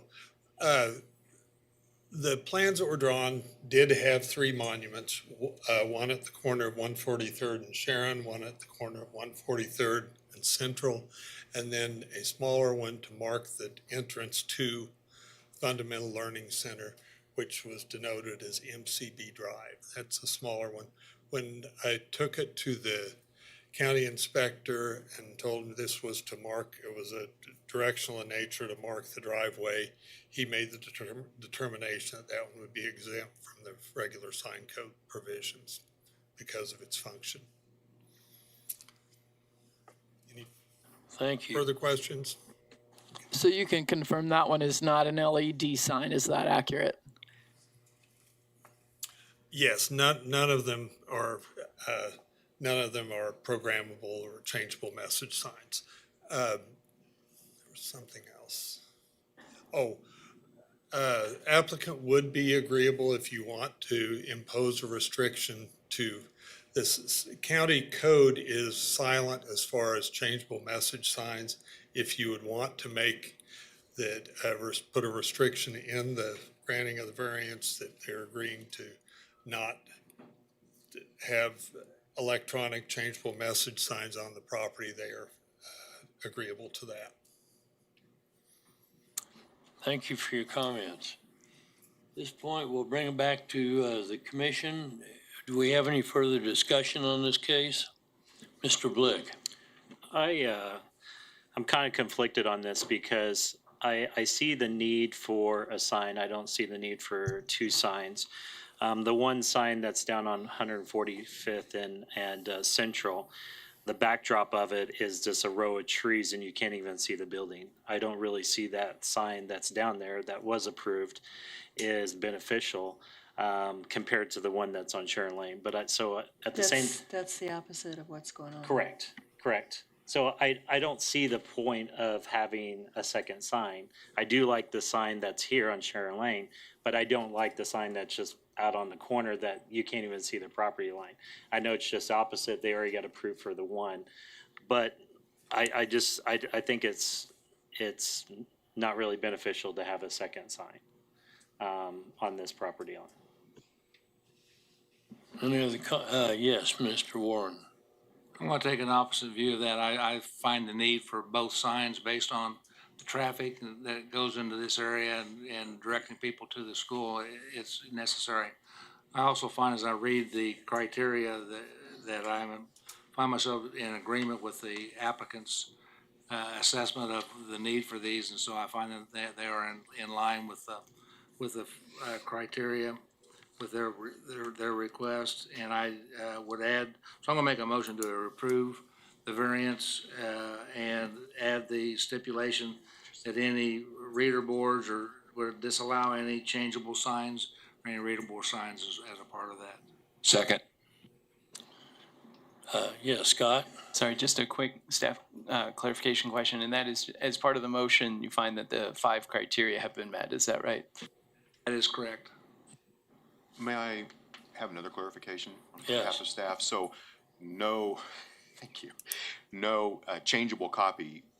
You probably, I'm assuming we were talking about LEDs, EMCs, but would you also include mechanically changeable copies as well? Yes, I would. Thank you. Okay, we have a motion and a second. Let's try a voice vote. Yes. I'm gonna support the motion. I mean, we're dealing with a 25-acre lot. Limit to so that the county's sign regulation that, but I see the need for this, so I'm gonna support the motion. Mr. McKay. JR, this comment you just made, what if the facility is no longer Phillips Fundamental Learning Center and becomes George's? With what you said, then they couldn't even change the sign? Is that what you're saying to me?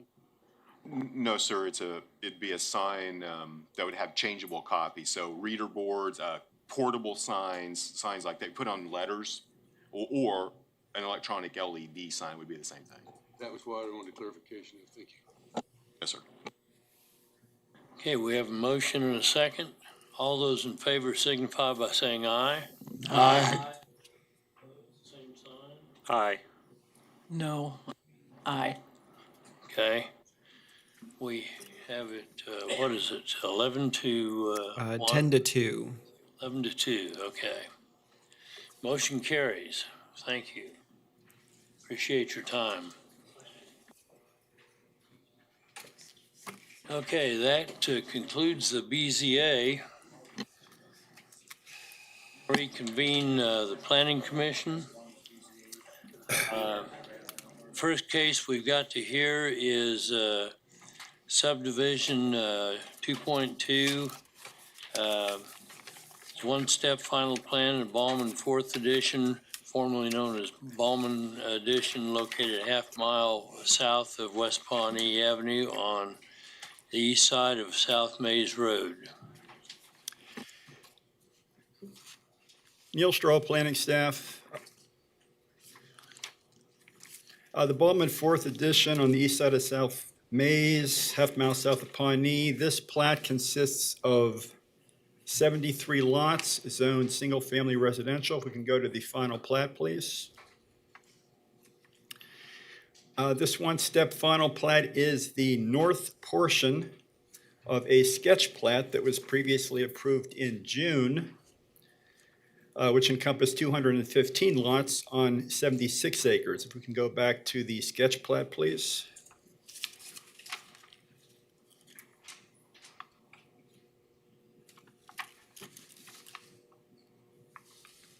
At that sketch plat review in June, the developer stated that he met with the HOA to the north and had an agreement with them to minimize traffic and limit the north portion of the site to SF5 single-family residential zoning instead of the TF3 duplex zoning proposed for the remainder of the site on the south portion.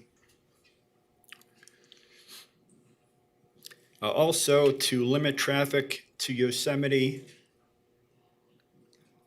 from only the east portion of the site.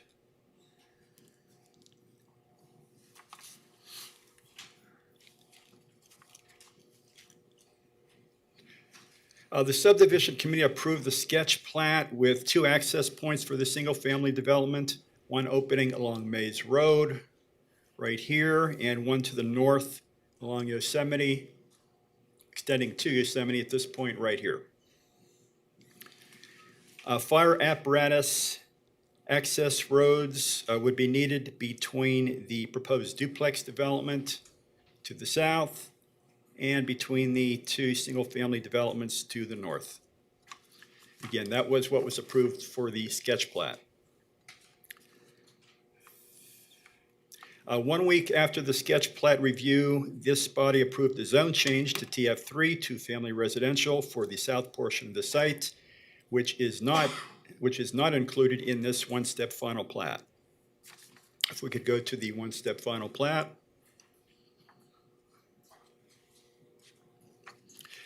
The plat denotes 1 street opening along Mays, 1 opening along Yosemite. There's also a fire apparatus access road and pedestrian easement located in reserve right here between the 2 cul-de-sacs. This access is in accordance with the sketch plat approval. It also meets city fire code standards for 2 points of access for a plat over 30 units. Traffic engineering also requested landscaping to be used within this reserve. That would be to screen the vision of drivers at that cul-de-sac connection.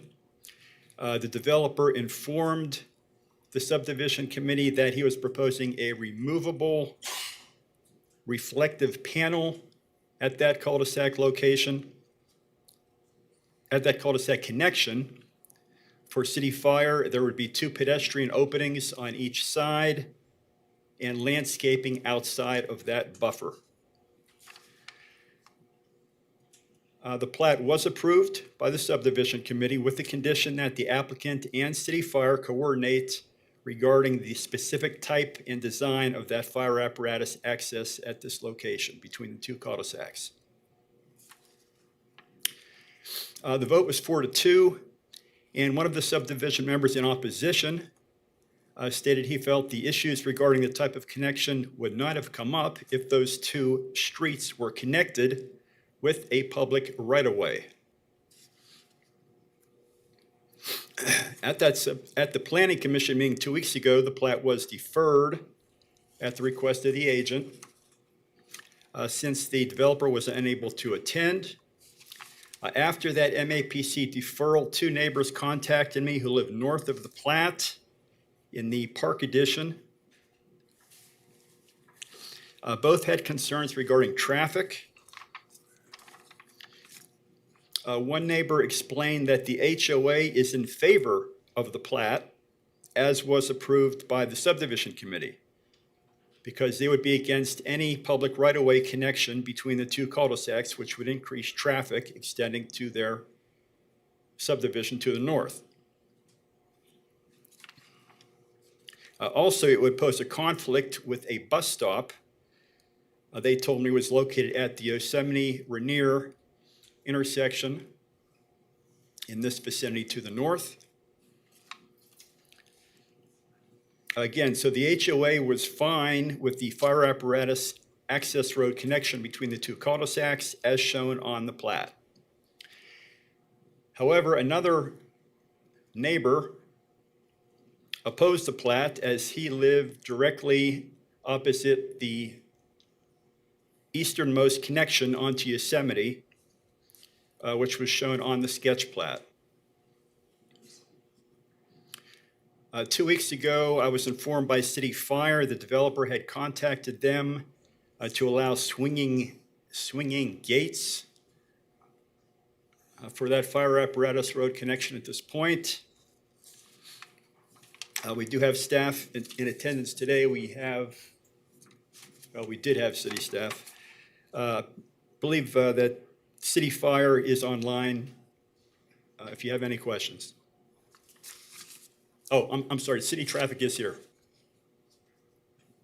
Okay, back to the commission. Do we have any questions of staff? Yes, Mr. Hartman. Yeah, Neil, does this plat meet all the requirements of the subdivision regulations? Yes, it does. I don't believe there was, let me double check, see if there was any waivers.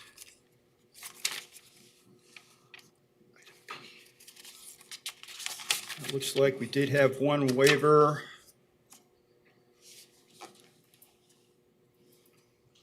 The waiver was just for a lot width to depth ratio on a couple of the lots. Thank you. Mr. Aldridge. Yeah, Neil, do you know whether or not City Fire and the applicant has reached agreements? I do not know. Thank you. And Neil, can you remind us the number of units in each of the sections, the number of housing units in each of the sections and what the requirement is for the, over the requirement it is that requires it to have the two exits? Anything over Okay. 30 units, and how Yes. many units are there? I'm Yes, sorry. anything I'm not over saying- 30 units requires 2 points of access. There is 73 lots zoned single family, so that'd be 73 units on this plat. It doesn't have to be a full access, just that there is a second point even when it's almost double what? Correct. Any other questions of staff at this point? If not, thank you, Neil. We will now call on the agent or applicant. You have 10 minutes. Please give us your name and address for the record.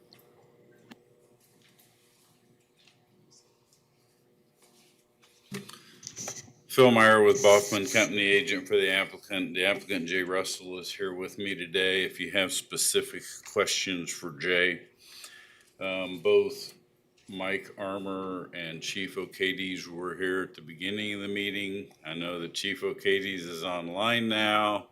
Mike's got Lee Carmichael bitch hitting for him in the back of the room there if you have questions for fire or traffic. We've been working both with the fire department and the traffic department. They're both in agreement with the plat that we are presenting to you today. We are still in the process of working with Chief O'Cades on the final details of the gate, but they, I believe, fire does want a gate on that, and we're good with that. We're going to meet their conditions. What those final conditions are, I don't know that either side can tell you today, but we're 80% there, so we will get that wrapped up. As we go through the design engineering, we're still working with Mike Armour on some things we could do traffic-wise to just make the two cul-de-sacs and the connection between there easily identified for people going through, that there is a pedestrian connection that's going to happen. He's asked for some landscaping on the side and things like that, and we're just going to keep working with him as we go through the design process to do that.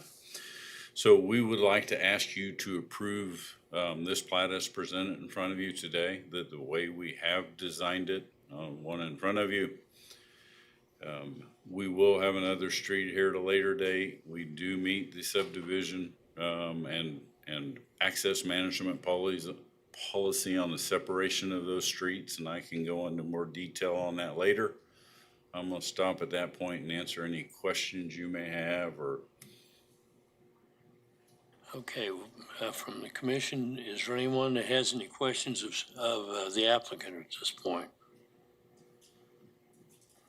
so the one last thing I do need to point out or remind everybody, we've told you Before we ever did the zoning to the south, Jay met with the HOA and the homeowners association up here. One of the things they didn't want in their design of this was traffic coming up Mays Road, jumping over and cutting through to Yosemite. So part of the reason this thing is designed like this is part of the agreement he made with them when we went through that process. I know that doesn't bind planning commission, but he feels obligated to at least fight for this because he promised the HOA that. Thank you for your comments. This time, is there anyone from the public that would like to speak on this case? Please go to the podium. You've got 3 minutes. State your name and address for the record.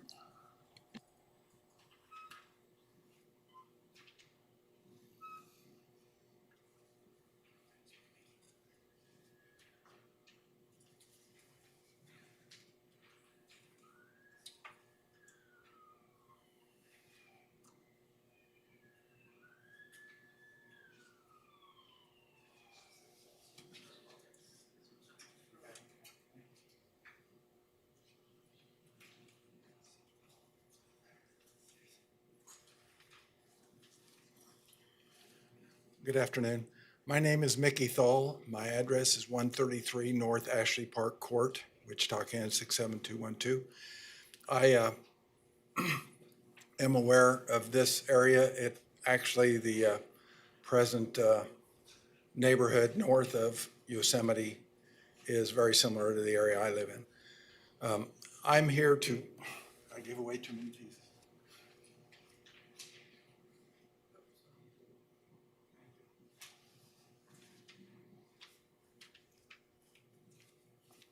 I'm here to make a few comments related to the plat, and I understand that the plat being discussed today is the single-family development area plat, but I believe that there are comments that will need to be addressed with this plat affecting the one future plat to the south of it. So what you'll see on this plat, as you see way at the far east end of it, there is a future entrance area there for the future platting of the streets to the south and the development south of this plat. I'm suggesting, and the pictures in front of you show, a possibility of moving the east cul-de-sac, the proposed single-family development, to the east line of the property. That is where this future entrance would be shown. This would eliminate the future access point to the proposed two-family development area. The entrance to both the single-family and future two-family or expanded single-family area could be made a split drive entrance with 1 lane in and 2 lanes out, separated by a development identification wall and beautification. This is what's done usually in some of the higher development, fancier development areas. The approximate 58 lots shown in the east area of the two-family lots,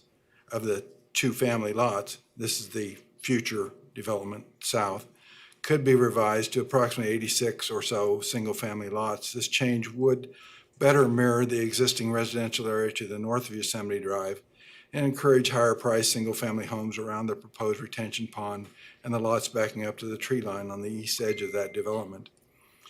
If the changes noted in number 3 above were made, then the proposed single-family area accessed from Mays Road could be revised to two-family developments. I make that statement, however, I recognize that Jay and the neighborhood really want that single-family buffer between the existing area and the future two-family areas. An emergency access point could be planned south of what is now shown as lots 12 and 13 in the east development area, and lots 18 and whatever it is in the west development area. Again, this is the area south of the proposed plat. It's the future two-family areas. The changes would prevent through traffic from Mays Road to Yosemite. And Jay and I talked just briefly outside, and I agree with him. I agree with the comments made that nobody wants access to connect from Mays over to Yosemite and then over to Tyler. Nobody wants that. Sir, These changes. your time is up. Okay, thank you. I have a quick question. Sir, where exactly do you live? I live in relationship to this plat? I live north of Maple and west of Ridge Road. I know I'm good friends with people that live in this area, so I'm in this area a lot. I actually tried to purchase a piece of property that just recently sold on Yellowstone, just off of Yosemite, literally really close. Okay, so you don't reside around this area at all then? No. Okay, thank you. Is there anyone else from the public that would like to speak on this as present?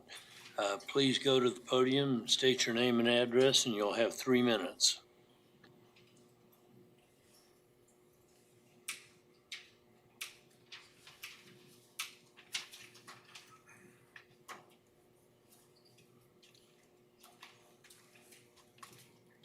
My name is Grant Delmar. I live at 9606 West Yosemite Drive.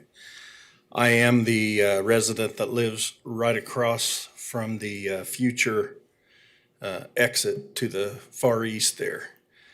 And the way that the developer has this all laid out right now, I don't really have a big problem or any problem with what he's got proposed here, keeping that traffic down. My issue I have is we need to look out into the future here a little bit. That's what I'm asking you all to look at. I've lived at the address for 28 years. We have thousands of cars coming down Yosemite in and out right now. That's before this additional traffic, some of it comes to dump out. A great percentage of this next phase he's going to do right across the street from my driveway. If I need to get out of my driveway and it's rush hour in the morning the way this is proposed, I don't know how long it's going to take me to get out. I don't know what my risks of an accident coming out of there with my kids and myself, my wife.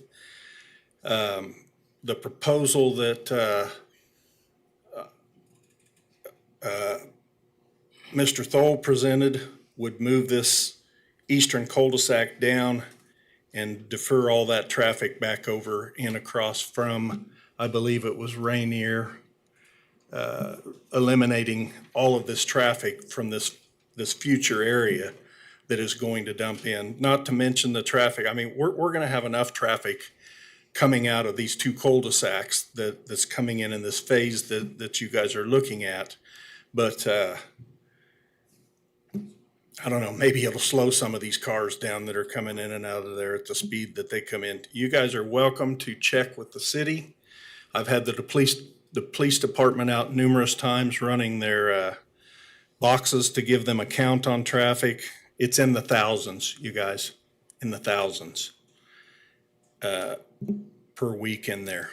So I'm asking you to strongly consider not approving this the way that it is, only because I want things bumped down to where I don't have to be concerned every time I try to pull out of my driveway, which is already a concern the way that it is, with traffic flying by there at 50, 60, 70 miles an hour sometimes in a 30-mile-an-hour school or residential zone.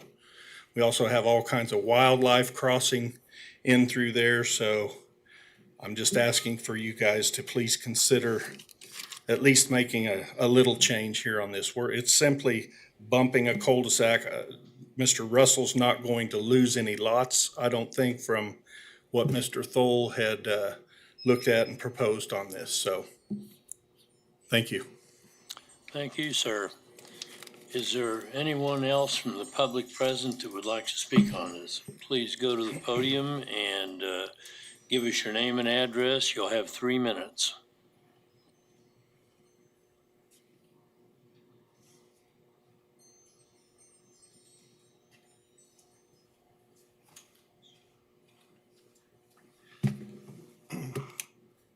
I'm Bob Copeland. I live at 2514 Yellowstone. I have a couple of questions. I'm going to get to them briefly. First of all, when Russell does this development, is there going to be an access road for the dump trucks and concrete trucks and framing trucks to do this site, or is it going to also come down from Mays and Yosemite and through the neighborhood, the big trucks? Or is there going to be a service road to build these homes? I would like to know that. Are we going to have a lot of big trucks going through the neighborhood? Also,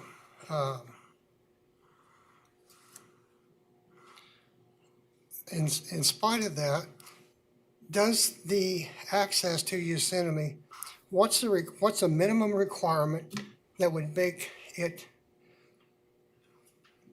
accessible for the homeowners to be able to come and go? Do they really need to have that much access to a neighborhood street that's been there for years called Yosemite? Right now, they're taking shortcuts from Mays and Pawnee to get over to Tyler to the airport area by turning there and coming down. You said people that don't even live there do that. So now you're adding 73 family households that's going to try to make access using the neighborhood. Also, when there's school buses there and kids and everything else. And when they're coming down, when traffic comes down Yosemite from Tyler, there's a little bridge there and a curve. And right before they get to Grants, there's some cars that are really flying. So I'm going to say this right now. Where you're planning on doing this at, there's probably going to be an accident or two, unless you got some way to prevent it because of that. The swing gates you're talking about, what is that? What are they going to be? Are they going to be cattle gates, or are they going to be wrought iron gates? Are they going to be attractive? Are they going to be locked? And is it just for the fire department? That one I didn't hear of until just now. When they say they talk to the HOA, I guess I missed those meetings. In this development, is it going to be investment properties for sale, for rentals, or is it going to be for private dwellings? I'd kind of like to know that for my own sake. I'm a real estate investor. You see, I don't have to stay in this neighborhood. I can move. I do that. This is what I do. Haven't done much since COVID, but anyways, I'm just saying if I was going to be a long-term resident there, I would have some really big concerns about it. And I hope that Russell, which I'm sure he probably will put in some strong covenants and restrictions to the people he sells to. Thank you. Thank you, sir.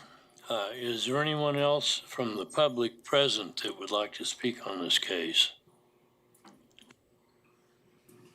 Seeing none, is there anyone on virtually that would like to speak on this case?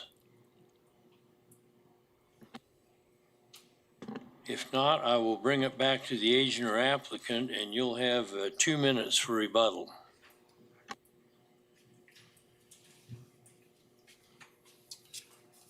My name is Jay Russell, 2738 North Curtis. Can I have the previous drawing that shows the original sketch plat? I want to answer a couple of the questions, though. It is all single family in this. We met in January and February and March, 3 different meetings that I met with the HOA. There was probably a total of 20 different people that showed up to those meetings. And I went directly to the HOA president and I said, invite whoever you want. In all of those meetings, that was the design that we agreed to. And their basic concern was to keep as much traffic off of Yosemite as possible. We made an agreement with them that first cul-de-sac off of Mays Road, which I guess is here, is that it would just be a cul-de-sac to the maximum 800-foot length that we can go. But after the sketch plat, Planning Department requested that we create some kind of an access point so that people from the west can travel down through here by foot or bicycles and be able to get through here so that they can get on down this way that would allow them to get to the park, etc., that is to the east of this area. So if I could go back to the next drawing. We came up with this design that allowed this access point. They call it a fire apparatus access road. And hopefully we can hear from Chief O'Cades about that. And I'd like to see if Lee Carmichael will also speak about it. What it does is it still keeps the traffic limited to this area right through here. People can't come down Mays Road and turn through here and go all the way down and circle back through here. It would, in our opinion, to become a racetrack. So after subdivision, it was approved 4-2. We Sir, had, your time's up. Could you wrap it up in another minute? we'll see. Okay. We'll see. Anyway, I've had conversations with Chief O'Cades, and he has requested, instead of removable panels, that I go with swing gates. We've agreed to that. We've agreed to put a 4-foot access to the outside of his 20-foot area that he needs. I've had conversations with traffic engineering, and they've given me directions on what they want. So I hope I answered all of the spectators' questions, and hopefully Lee and Chief O'Cades can weigh in on this subject. Okay, we'll bring it back to the commission. Do you have any questions of the applicant or any comments? Mr. McKay. I'd like to hear from the people he was talking about, the officials that he's been working with, fire department and traffic. And Can we get them on board? I'd just like to hear from, they're the professionals. Okay. We have the traffic department coming up here now. This Chief O'Cades. I'll speak after Lee Carmichael from engineering. Yeah, I'm Lee Carmichael, I'm the Assistant Traffic Engineer, City of Wichita, 455 North Main. We're in agreement with comments, staff comments. The biggest thing is that this will promote quality of life and safety, to not make it a through lane and have these cul-de-sacs on here. And when I stated, or when the statement that we wanted to block the vision of the drivers, that's sort of a misleading statement, because you don't want to ever block vision when you're driving. But when you drive down the street, you want to have something, a barricade or a border or something to have it visually know that the road is coming to an end and it's time to turn around and go back or what have you. So that's what we asked for, landscaping between the two roundabouts, and for Chief O'Cades, yeah, to put it, or for him to put a gate in for the fire apparatus road. I'll stand for any questions you might have. Do you have any questions of the speaker? Not, thank you. We're going to hear from the one fire question. department now. Oh, excuse me. Do Go you have ahead. concern where the exit onto Yosemite hits, like the speed of the traffic there, the quantity of traffic that's already there, that shifting it one direction or the other would be helpful from a traffic standpoint on Yosemite? I do not. It'll actually slow vehicles down because you're right there at the curve of Yosemite. So they'll curve in and slow down, and so the speed should be. So the curve serves as a traffic calmer for that location? Yes, and all through Yosemite, they got enough curvature in there to create a speed reduction, so. Mr. Hartman. Do you know how much traffic comes down Yosemite? Because, you know, from Tyler, that's a direct route all the way over to Mays Road, and it's nonstop. I do not. Gentleman said there was 1,000, and I would believe it. Thousands, yeah. Okay, well, thank you. Now we have a representative of the fire department online to speak. Yes, sir. Jose O'Cades, Battalion Chief, Wichita Fire Department. We have been in discussion with Mr. Russell regarding the requirements of a swinging gate with those two cul-de-sacs meeting, but in end, basically it's just the minimum requirement of our 20-foot width requirements from the fire code. I also would like to add on to a couple questions or comments that were made in understanding of the 30 dwellings and the requirement of 2 fire apparatus access roads. The intent of the fire code is for us fire trucks and emergency service to be able to gain access inside of these subdivisions in case of a natural disaster, i.e. Kansas tornadoes, but also it's for the residents of those subdivisions to have free access to exit in case of those emergencies, rather than being bottlenecked on one main entrance or exit out of those subdivisions. So we'll continue to work with Mr. Russell, and I hope that I was able to clarify and answer some questions from the speakers and commissioners. Do you have any questions of this or comments of the speaker from the commission? If not, thank you, sir, for your comments. At this point, I'll bring it back to the commission for discussion. Mr. Hartman. Yes, I have no problem with the plat the way it's shown today. I do have a problem with the sketch plat with the exits coming out there on the very east end. I think this thing can be redesigned to where the entire development to the south can all go out to Mays Road and then eliminate all that extra traffic coming on to Yosemite. And I know Yosemite is a direct street from Mays all the way over to Tyler, and it gets a lot of traffic, and I don't think it needs to be any more added to it than what we already see now. Yes, Ms. Foster. I know I've been butting heads on connectivity for a while.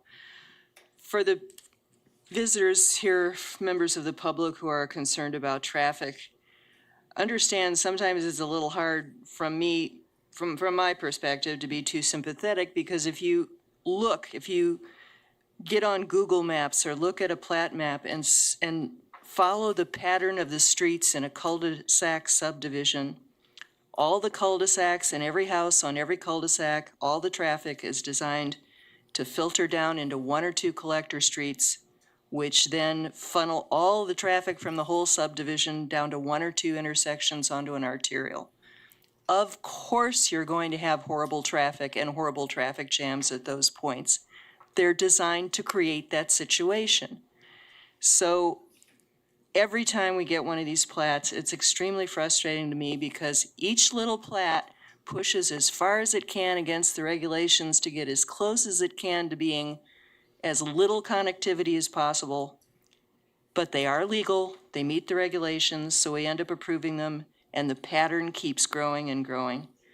I just wish developers, and it's not just Mr. Russell, though he does seem to be one of the more determined people here, I wish they would put as much effort into connectivity and thinking about its advantages as they put into trying to push the regs to see how close they can get to only one point of entrance for a whole development.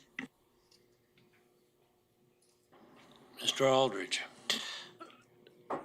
Again, following up on what I've said during the subdivision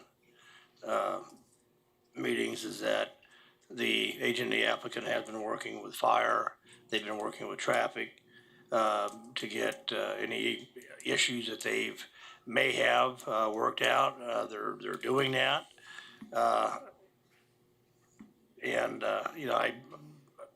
I still support what the subdivision approval on this, and that's all I got to say for right now. Mr. McKay. Ms. Foster, I hate to take not sides against you, but I think what you just said is personal opinion and personal opinion only. Being in this business for over 60 years, we don't try to push it as far as we can. We try to do what's best for the neighborhood, because it's the money market that we're trying to sell with these houses. So the best thing we can do to help these people is to make it safe for the neighborhood. If you're out among the people all the time and do what the developers do, they try to market based upon what the public wants, not what I want, not what you want, or anybody else. So I feel at this time that what you just said was, like I said, is a personal opinion. And I think that it's amazing to me that went to subdivision, it was 4-2. We've heard from the traffic, we've heard from the fire department, and everything that the city has said to do, they've done. Why the two people vote against it is their own personal opinion. But I think it's really kind of sad that instead of trying to work with the development community to throw roadblocks in front of their way to help, to keep them from making the city grow.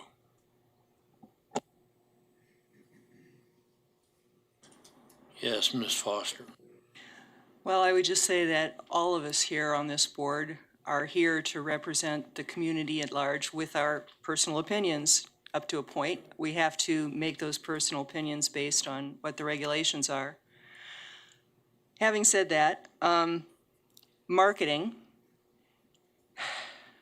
I've said this before, people use the excuse of it's what the public wants, but marketing, advertisements, guide and shape what the public wants.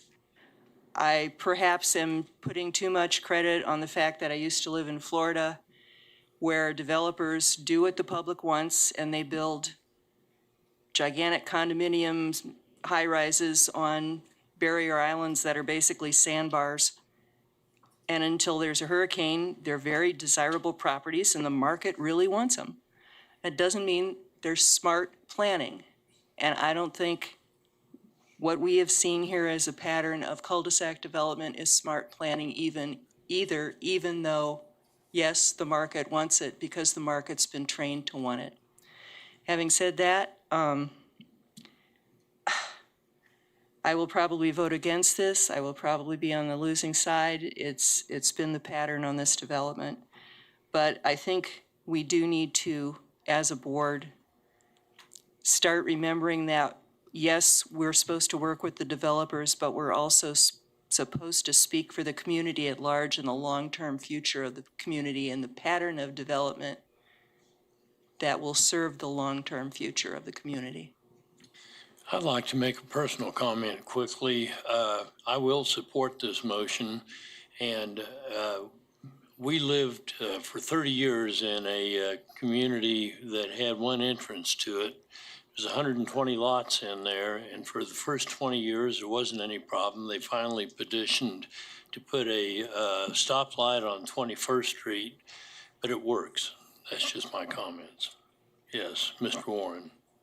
I would move to approve the request as presented and according to staff comment. Second. Okay, we have a motion and a second. Is there any further discussion? Then we'll call the question. All those in favor signify by saying aye. Aye. Aye. No? No. Motion passes. Now we will move on. My records indicate right. We are going to hear case number 4.2. Is that what your records show? Okay, 4.2. We'll hear staff comments. Good afternoon, Planning Commission, Philip Zievenberg, and for the record, Con 2343 is a request for a conditional use for vehicle and equipment sales outdoors on a property zone limited commercial located at 1305 North Hillside, which is located on the northwest corner of North Hillside and East 12th Street.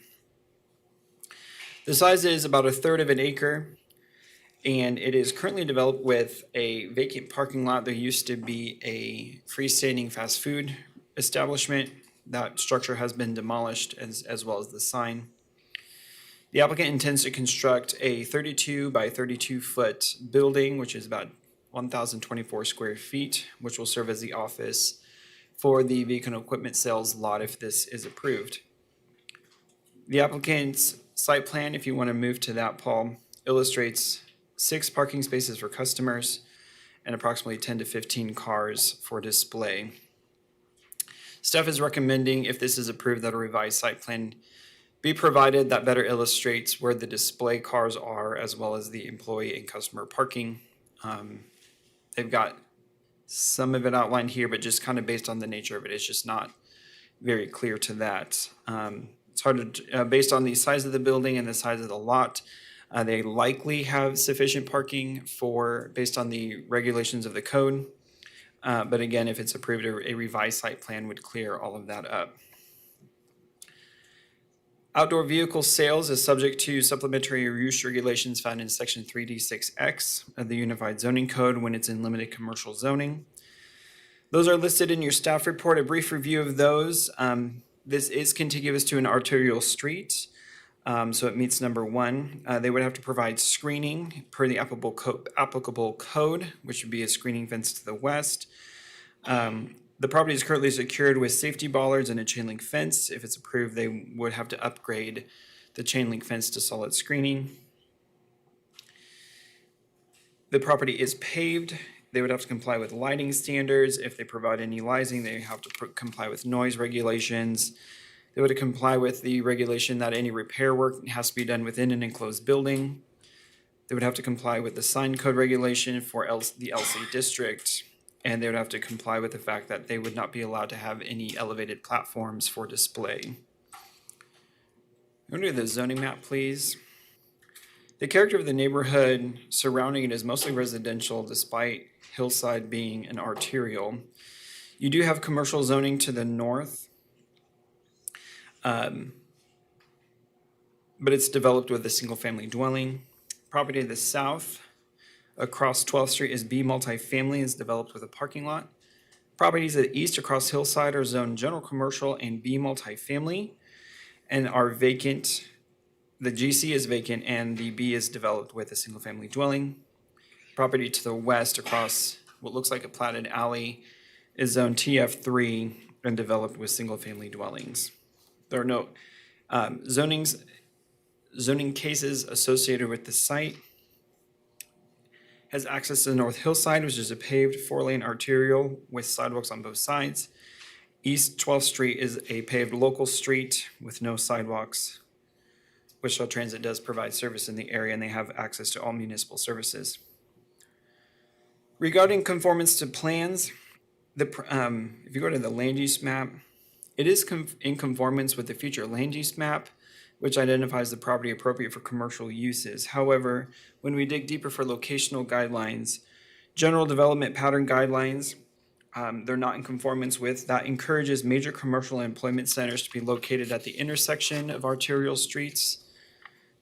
Though Hillside is an arterial, 12th is a local road that provides access to a neighborhood. Land use compatibility is not in conformance with either. These guidelines discourage higher intensity development from locating in areas of existing lower intensity development, particularly low density residential areas, which is what this site backs up to the west, and there's a single family home to the north. It is not in conformance with the Wichita Places for People plan. Specifically, strategy 6 encourages infill development to be contextual to the environment. The context is primarily residential, and this would be introducing a new use into the area.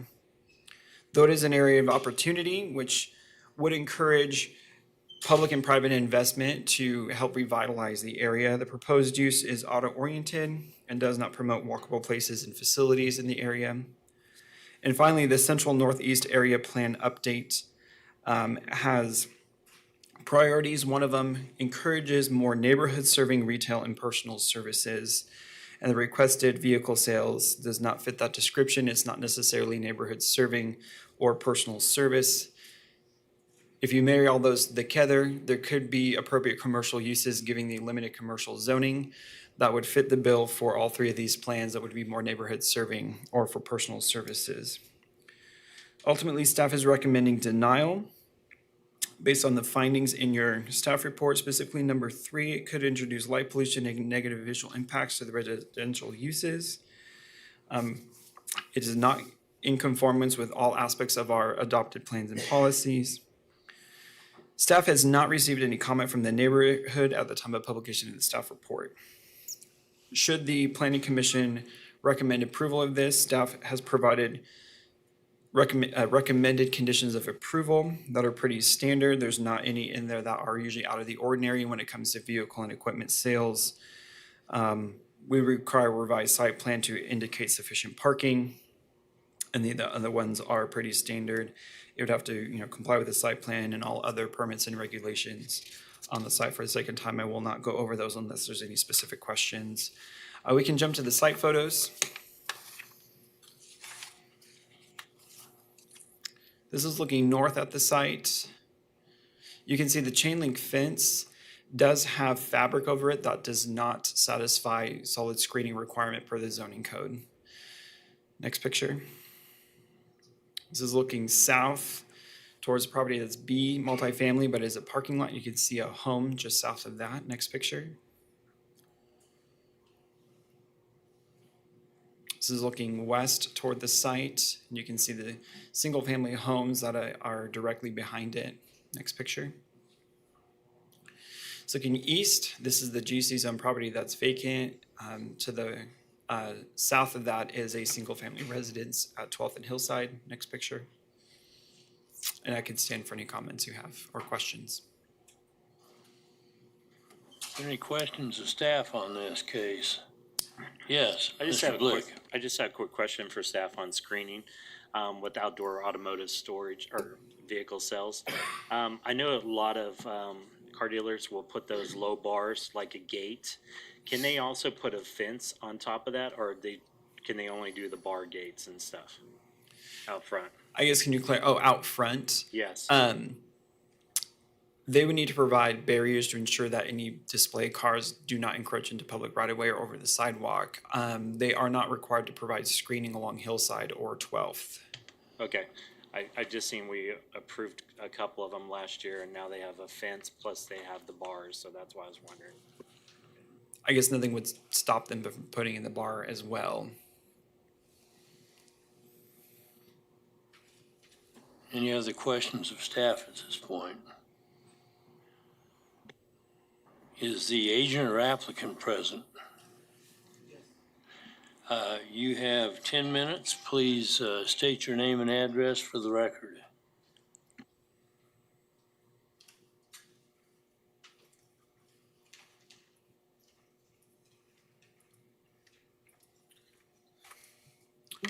My name is Hadi.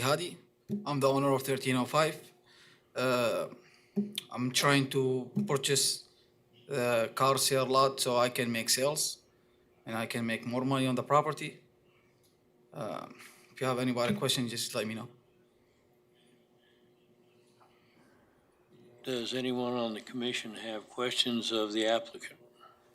What do you do on the property right now? Are you doing car sales right now? I'm waiting to get approval from you guys to start do what I want to do. Thank you. Thank you. Any more question? You will have a chance for rebuttal if we have any more comments from the public. Is there anyone else present that would like to comment on this case? Is there anyone virtually that would like to comment on this case? With that, I'll bring it back to the commission. Thank you, sir. That's all. I move we approve subject to the staff comments. Clarification, staff recommendation is denial. Yeah.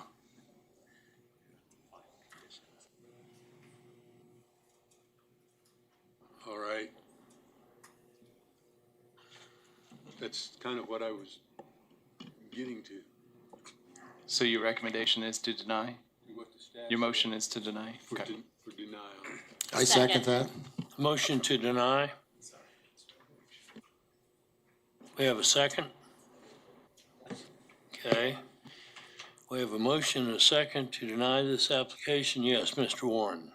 A question, it was, there any comments from the community that I missed on this? Not that I'm aware of. Christina Reith is the case planner on this, and the item number 8 in the findings indicated, at least by the publication of the staff report, there had been none. Okay, how far out did the notification go for? The notification for a site 1 acre and below is 200 feet in all directions. Thank you. We have a motion and a second to deny. All those in favor signify by saying aye. Aye. Nay. Nay.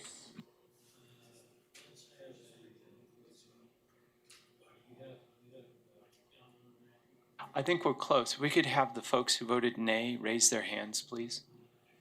1, 2, 3, Okay, thank you very much. Joe Johnson, Bill Johnson, and Mr. Warren. The motion passes. Moving on. Mr. Chair, if I could, the next item, which is item 4.7, Zone 2349, I had a conversation with folks who I believe indicated they wanted the public comment. I do not see them in the room anymore. I don't know if we want to just double check, because I don't believe anybody on the commission wanted to hear this item. Maybe it'd be worth double checking to see if this item needs to be heard. So is there anyone present who wants to hear the zoning case CON 2023-00049, which is a zone change request in the county for LC Limited Commercial District to allow for future development generally located at southeast corner of Southeast Drive and East 160th Street. Is there anyone present who wants to comment on that? Is there anyone virtually that wants to comment on that?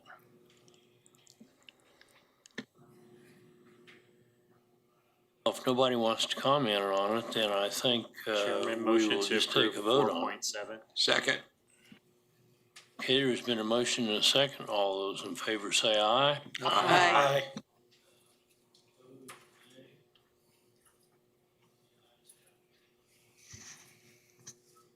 Next case is Zone 2023-00050.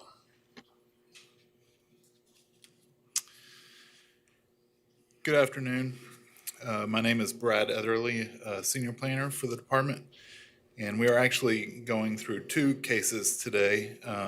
One is Zone 2023-00050. The other is Con 2023-00047.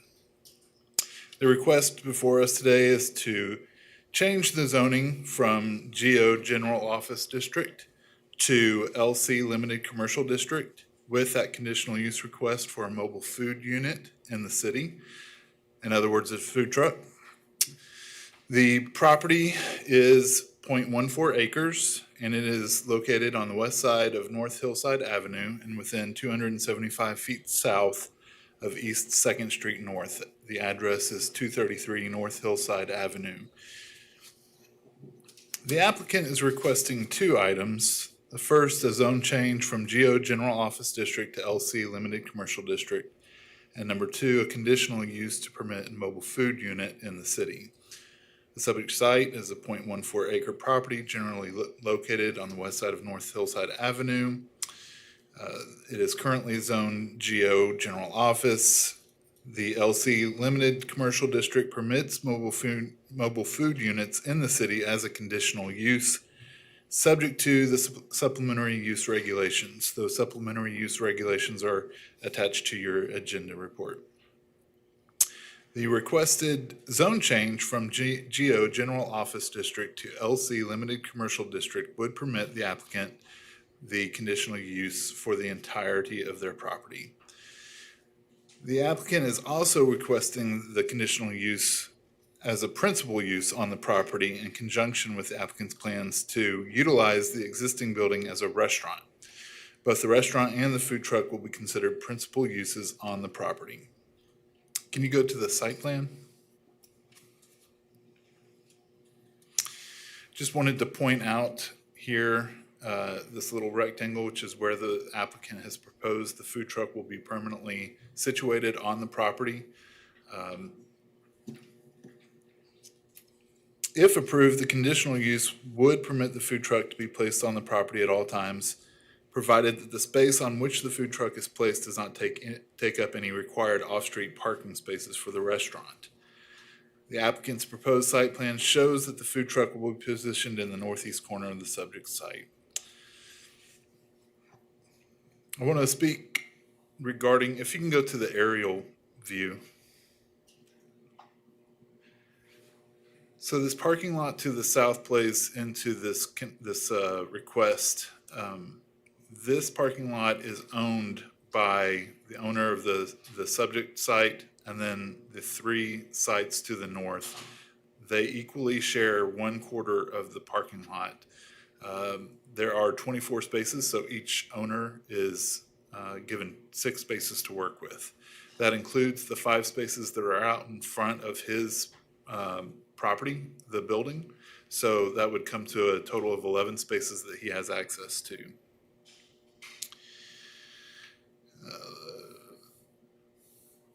This allows the applicant to utilize the spaces for his restaurant, which would come to, the applicant is proposing 20 seats, which will require 7 parking stalls. There is no parking requirement for the mobile food truck. If you can go to the zoning map.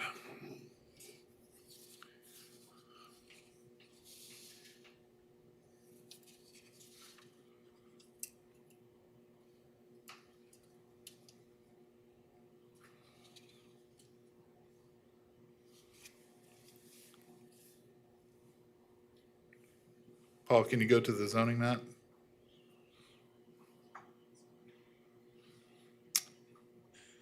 You can see that this property is in a corridor of mostly commercial properties along Hillside Avenue. North Hillside Avenue is a paved 5-lane arterial street developed with a center turning lane. Sidewalks are located on the east and west sides of North Hillside Avenue, and Wichita Transit does serve the site at East Douglas Avenue and North Hillside Avenue. If you can go to the growth policy map, please. The request is in conformance with the Community Investments Plan. The plan recommends the subject site is appropriate for new residential, which is appropriate for commercial uses based upon market-driven location factors. The property historically has been zoned commercially and is located along an arterial street. The request is in conformance with the land use compatibility locational guidelines of the comprehensive plan as well. Additionally, it recommends that neighborhood serving retail and office uses, if the scale of the development is appropriate for the context.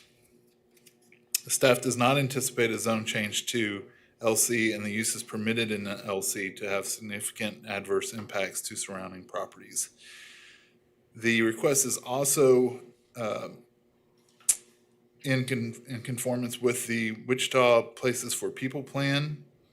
A restaurant and a food truck placed on the subject site will not impair the goals stated within the plan. Additionally, the proposed request conforms to the Central Northeast Area Plan. Priorities outlined in the Central Northeast Area Plan include those which encourage more neighborhood-serving retail and personal services in the area and retain existing businesses and create new businesses and employment opportunities that will benefit area residents.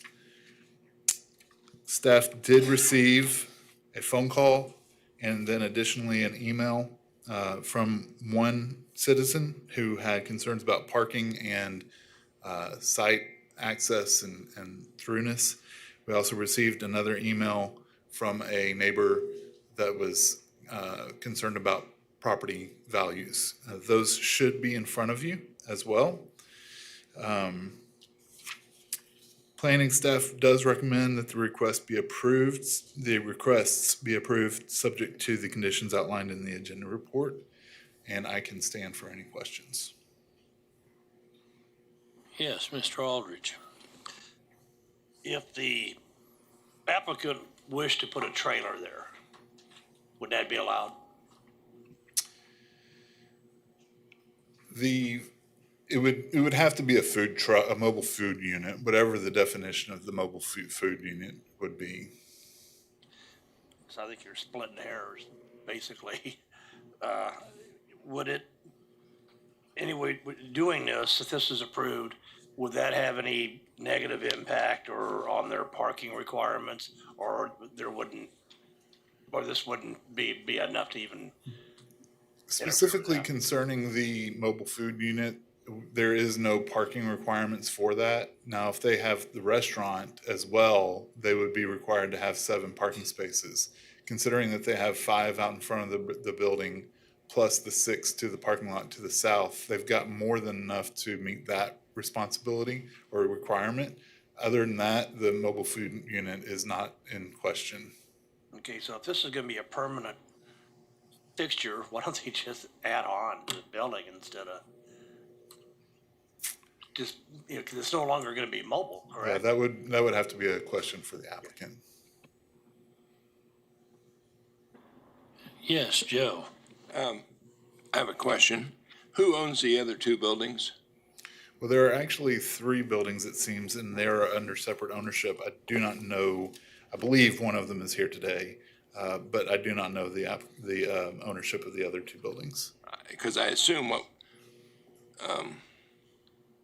what a concern about parking would be is that when the food truck business is thriving, all the parking spaces in front of the buildings would get used up. I believe that's the concern of one of the other owners. Oh, Yeah. Is Mr. station, Blick, yeah. is station number 5 still active? That's north of there? It is? Okay, thanks.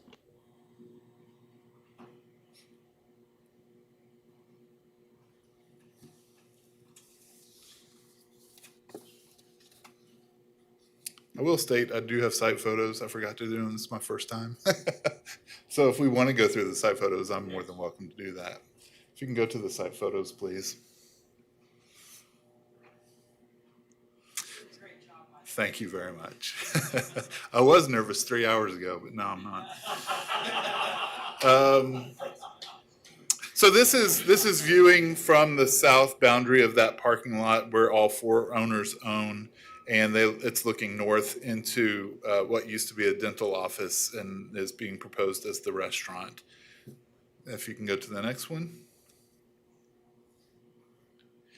This is looking south away from the building into that parking lot. You can see those curb stops there. That's going into another property.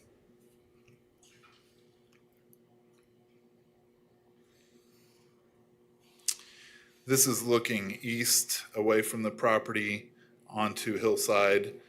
You can see that there's what that is a yard for a vet clinic across the street. Next photo. This is a picture of the property looking from Hillside, looking west. You can see the other building there. Okay, next slide.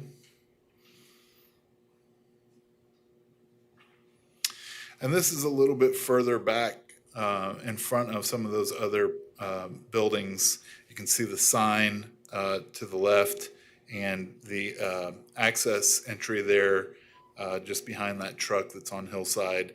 The purpose of this photo is to show that, you know, the truck would be kind of sitting in this location right here where my mouse is. Next photo.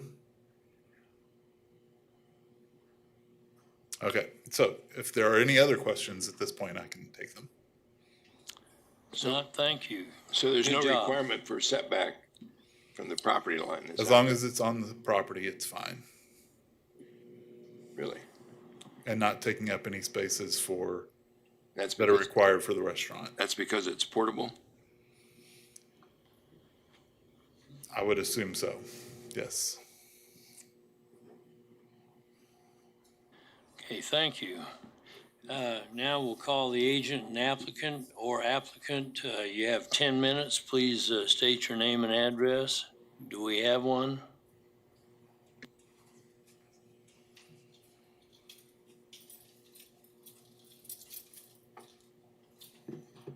Oh, hi, my name is Tuan Nguyen. I believe that transforming this traffic zone into the limited commercial zone so that can create a vibration hub that for the social interaction for economic growth. I want to open like a coffee shop, but they're selling more like they call Noon Cafe, more like coffee shop. They sell a little bit sandwich in there. I have identified a specific location within the existing traffic zone for that I believe I would be a deal for the venture. However, in order to proceed my plan, I kindly request for changing the zone from office zone to the LC commercial. My vision for this coffee shop is create a welcome space that cater for need students as well as the surrounding College Hill neighborhood and a Wesley Hospital visitor that I believe by providing a comfortable and environment along with the range of delicious offering, we can attract diverse customer based on make it a real more attractive resident and visitor alike. And I believe I can create a thriving coffee shop that not only benefit the community, but also contribute to overall growth and development for our city. Thank you very much for consideration. Do we have any questions of the applicant? Yes, Mr. Blick. Question on the food truck portion of it. You're wanting to put the food truck out there by closer to the hillside street, is that right? The food truck? Yes. The food truck, yeah, the food truck, it's more like, the new concept, like a snow cone, the food Okay. truck snow cone. It's more attractive to a young kid coming in for more. We open up more in the evening than daytime, probably after school hour in the summertime only. And you're looking at putting it right there along that sidewalk, right? Yeah. Okay, so my concern is the window where you're gonna sell out of that food truck, are you gonna put it on the sidewalk side or the driveway side? The window will be on the sideway. Okay, And the side, like the banner, I can say the banner or the side on the side. So when the people driving by, they see the snow cone, something Okay. like that. so do you see concerns with people driving, going through that driveway when you have a line that's going with that food truck?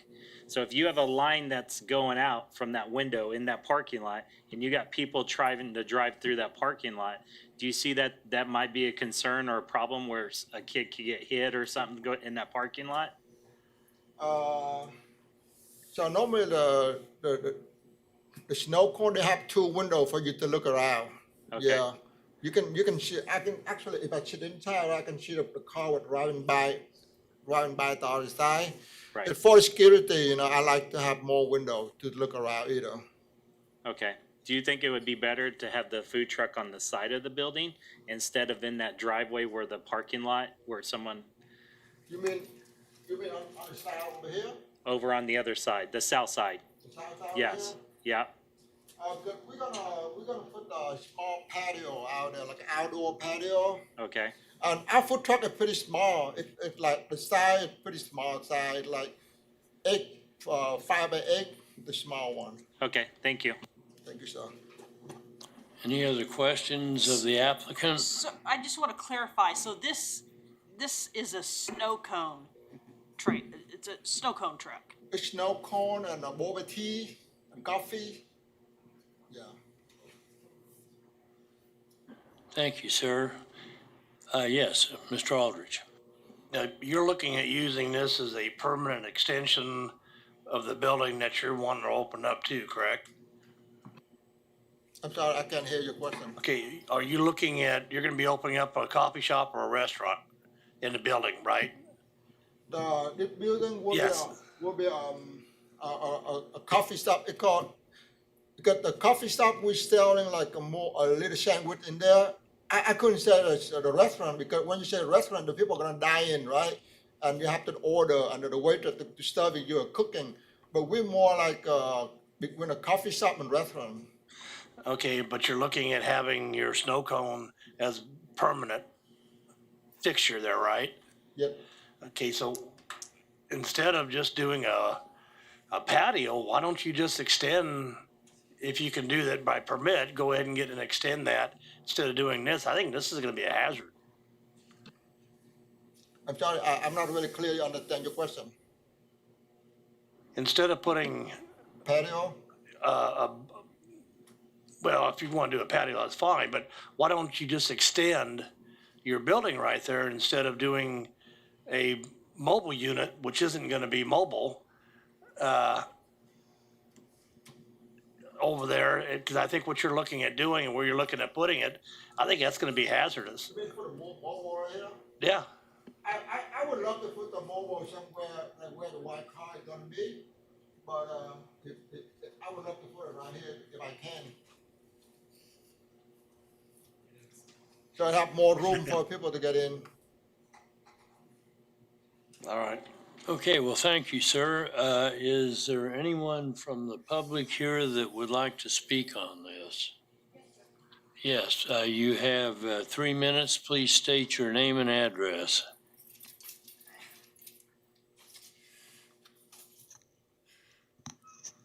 Last but not least, my name is Donella Abishon, and I am the owner and occupant of 241 North Hillside, directly next door to 233 North Hillside. So we have objection to this zoning, rezoning, specifically to the conditional use request for the mobile food unit. This mobile unit plans to be permanent, as he just stated. So if you can go back to the pictures, the site plan where you saw where he plans on parking it, it literally is gonna be, I don't know how many feet, 'cause I don't know how large this unit is, but it's gonna be parked right out front. My sign is right there, and I know I was here, 4 years ago going through getting the conditions for the sign, so I know that there's rules in place for that, but it's gonna be parked right next to the sign, because he plans on butting it up right to our property line, which, mind you, is less than 8 feet between our buildings and our property. The other fact is, when there's people parked where you see cars, already there's not a lot of room to pull out. So that window of backing in and out, my husband's truck, he doesn't ever get too close to my sign. I mean, it's just congested in that area. So we have objection to that. The parking lot that we're talking about it is a shared parking lot between all 4 owners. And the language on that is it's an undivided 1/4 interest. So it's not only that I get 6 spaces, it's undivided. I have ownership of the entire parking lot. All 4 of us do. And I have a real problem. I think there's gonna be a lot of traffic and congestion. I've done a little research on different food trucks, and I've attached some of that. And I meant to say, I sent all this information in ahead of time, so you all should have copies. I've got a reference page that goes through, and I looked at 4 to 5 different expectations for a food truck. So I believe that this food truck's gonna cause an issue with crowding the driveway in and out. If I've paid close attention even recently, just anticipating something be there. And if I'm pulling out of that south parking lot and I'm gonna take a left-hand turn, it's gonna be very, very difficult. And we've already seen Hillside's very busy. So I have safety concerns somebody brought up with, children and just pedestrians. I have just an issue with having food truck patrons on my property first and foremost, but just blocking the driveway. So the 4 offices do share ownership. As I stated, we've got excessive traffic and parking congestion with safety concerns, which would overflow into that parking lot, no doubt. They're just gonna overflow. Your time's up. Can I have another minute, please? I've waited 3 hours patiently. I promise. Another minute. Okay.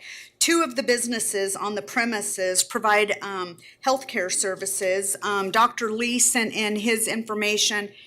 He gave me his letter, but he said he sent it in. I mean, he's been there for 28 years. My business has been in business 33 years. We're healthcare, optometry. Our patrons, I have doctors that come in every week, and he's got his patients come in, and he's very concerned. You can read his letter about that. Let me just make sure I got my points. I think that our objection is to the food truck. I don't have an objection to the rezoning of the building itself. It is literally to the food truck and having it parked out in, because it's gonna obstruct all of our parking, not just right in front of his building. I'm done. Thank you, ma'am. You have a question, Mr. Aldrich? Yes, ma'am. You just made a statement that you don't have objection to the zone change to a limited commercial. in its general office right now. If it went to a limited commercial, would that affect your operations, your business operations at all? I say that I don't have an objection. I really don't. If it were gonna be a small restaurant and he literally is just gonna have his, 10 or 11 parking places. But, I mean, quite frankly, I just prefer it stay. It's been medical for 35 years. No, the reason I'd say that, because the zone change, that would be for the entire property, not just, Oh, well, then I vehemently oppose. No. yeah, thank you. Any other questions of our speaker?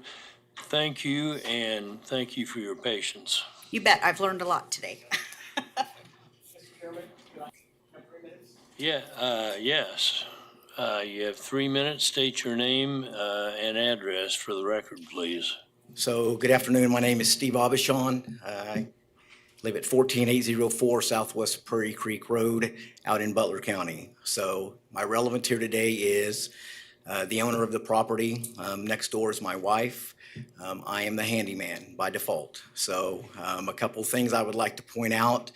When you look at the requirements, this picture here, you can see the sign. So if you went 8 feet south, that's the property line.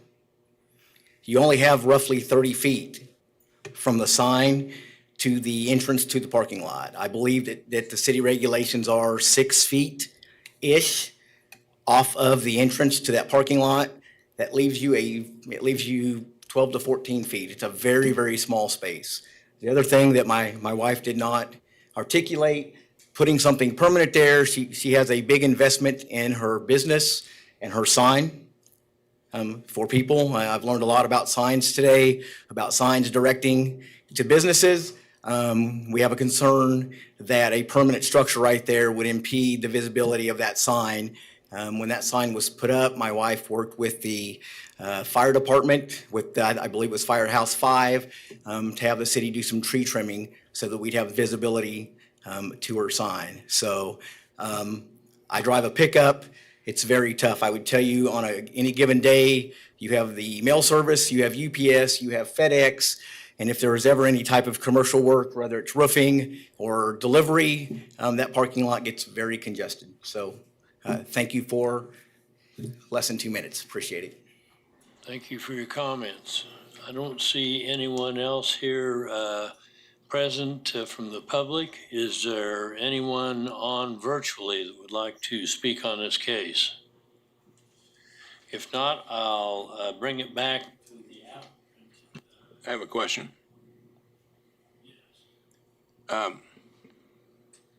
Someone made the statement that the whole property had to be rezoned. It would only apply to the property that the applicant owns. It does not apply to the properties outside of that. Because I think So it does everybody not heard include that the parking differently. lot to the south. It is just the property that the Just the building he is wants to on. turn into a coffee house. Correct. That would be the only place that the zoning would apply. The reason I made that comment is because in the staff report, that says district would permit the applicant to request conditional use for the entirety of the property. So that's why I assumed it could be the entire property, not just that. So question on that, is the parking lot to the south, since they all combine and they all use it, is that parking lot also gonna change or not? No, the legal description they gave us in the request was only for the property that the building is on. The GO parking lot to the south allows commercial parking areas, so there's no need to zone change that to LC for supportive parking. Parking can be allowed in GO to support these buildings the way it is right now. Okay, so then if we approve, just speculation, if we approve the food truck, he couldn't put it into that parking lot where he was talking about moving it to. It would actually have to stay right in front of his building. Well, if you look at the area on the screen, it looks like there's space beside the building, between the building and the property line. If that space was adequate, I guess Brad might have a clarification on this. He could put the food truck anywhere it's LC zoned if there's space for it. So the applicant owns this property in red, and so that would be all rezoned to LC. buildings to the north would not be, parking lot to the south would not be. As well as there are 4 parking spaces out in front of his building, plus this 5th space to the side that he owns. All the other spaces to the south are part of that jointly owned parking space. So where he mentioned earlier, that very first spot right there, yeah, that wouldn't fall within the guidelines. No, that would not. Okay, thank you. Can you point out where the entrance from Hillside is? The entrance to the property is about right here. If you want to go to the, one of the site photos looking east, So there's no room. you can see it there. In the southeast pointing. corner of the property for him to put the truck there? Because it would interfere with the access drive, is that Not correct? in the southeast. There is a possibility, yeah. There, if you can go back to the aerial, sorry, Paul.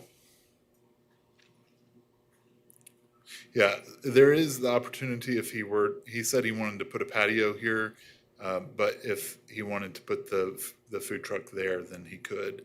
I don't see a place in the southeast corner for him to put the food truck.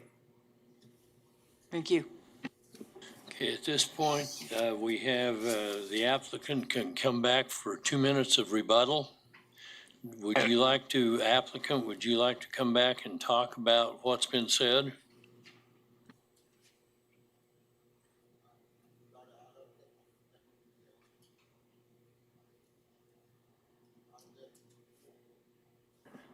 Would you like to make any comments? Would you like to make any more discussion about what was said since you made the presentation?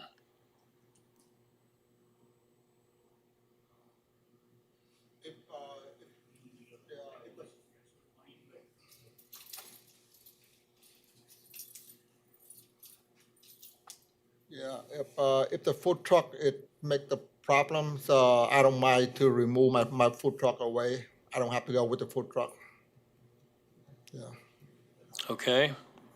Thank you, sir. thank you, sir. Bring it back to the commission for any further discussion. Yes, Mr. Aldrich. If he's not gonna, the whole purpose of this was to do a conditional use for a mobile food unit, which is not gonna be mobile, I'm gonna make a motion to deny. Well, there's two things, still though. wants There's the a zoning. zoning change and the conditional use. Well, Really, general I office. understand that. I haven't finished what I was gonna say. You know, I'm gonna make a motion to deny the conditional use permit for the mobile unit, cause it's not in play, anymore. I guess he said he's gonna move it, but it's not mobile, so you wouldn't need that.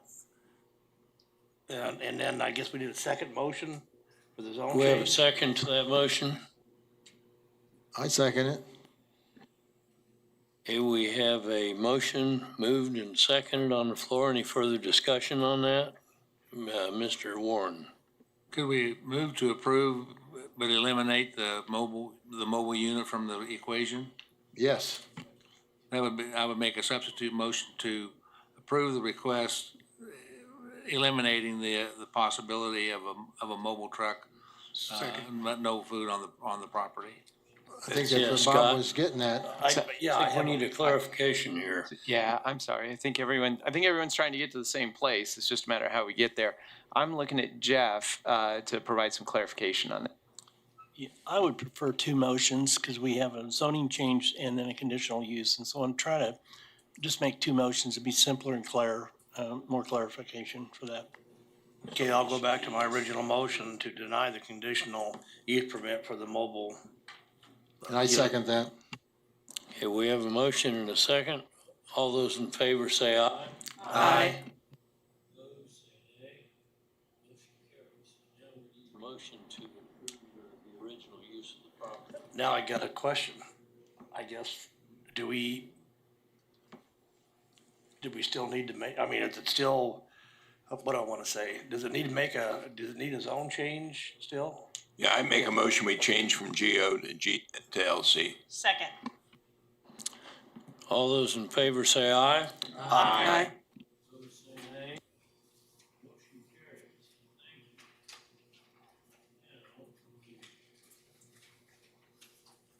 We're going to move on. That's the end of the public part of the meeting, and we're going to move on to other matters.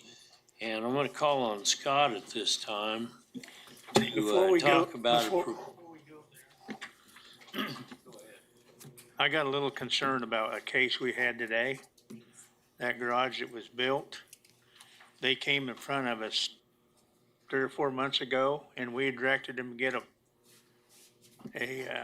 plat made from an engineer to show exactly what it was. So that owner went to that expense. He did what we told him. He comes back and we deny it. I got heartburn over that. That building's not as close to the alley as the one on the other side of it. I think we look bad. Well, I think we'd like for him to have had the location of the sewer shown, and he Well, to did. start with, that's a private sewer line. It can be under the building as long as it's the right material, so I don't see that being an issue. Now, if it had been a main, that's a different story, but this wasn't a main. And if that's really what we wanted, we should have addressed that when we Well, deferred it. I voted, as you know, for it to stay, because the white buildings down there were built right on the That's what I looked at. on the I alley. agree with you on your comment. It's unfortunate we didn't bring that up at the time we were discussing the case. I really thought it was gonna be approved. So I was sleeping at the wheel. I know the feeling. Scott, go ahead with the discussion about a possible change to the bylaws. Okay, we'll do, real quick, just to tag on to that, if you still want to consider that case, we can look into options. I'm just hearing the comments and want to let you know that you may have options if the commission wants to do something, or the BZA wants to do something different. I would but- appreciate that. I would second his appreciation. And Need a well, motion on that to reconsider? it's easy for me to say that, but I'm going to look over at Jeff to have the answers on it, so, You're asking a motion for reconsideration of the case we've previously heard? I think it's just Right, and the way it stands, it was denied, so he can't bring it back for another year, is that correct? I don't know if I think it's forever. I don't think it's a year.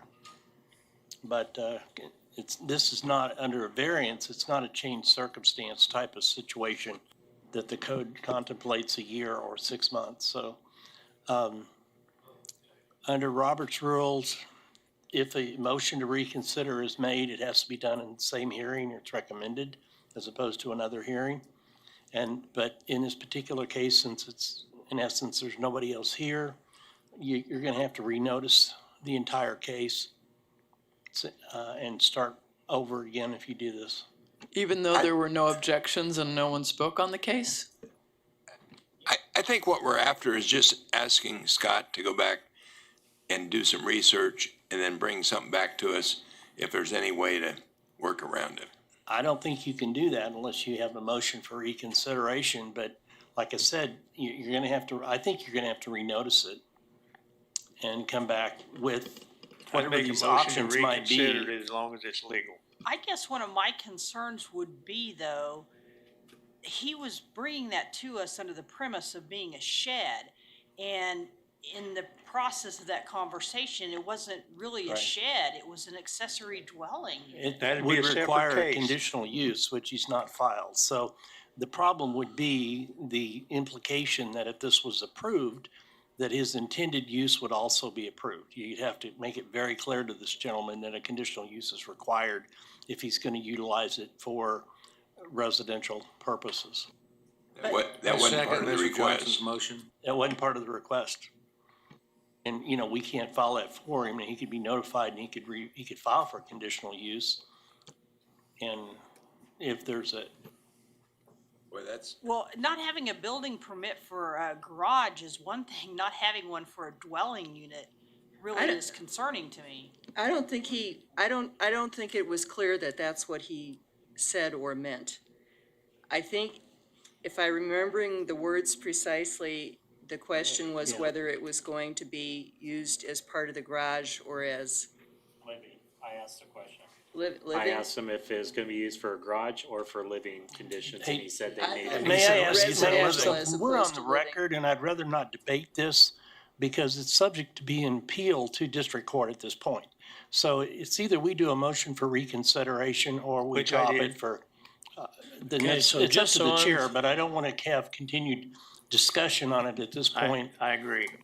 Just so I'm clear, we have a motion for reconsideration. Obviously, we can't reconstruct this today in terms of notice and having the applicant here.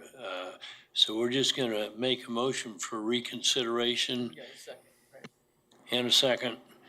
And that way we can bring it back to this body at a future meeting. If possible. That's correct. Mr. Johnson made the motion. That is correct. We're not hearing the case again. We can't do anything like that because there's nobody here at this point. So I think we'd have to. Okay, we have a start over. motion and a second. All those in favor signify by saying I got aye. Wait a discussion, minute. because McKay was here when we voted, and now he's not here to vote on this. So does that make a difference also? Still have a quorum. Still got a Okay, quorum. that's all I need now. All those say aye. Aye. Aye. Nay. Nay.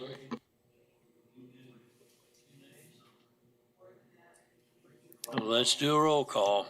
Okay, we'll do a roll call vote. Fox? Yes. Duel? Yes. McKay's absent, Green's absent. Bill Johnson? Yes. Blick? No. Foster? No. Warren? Joe Johnson? Yes.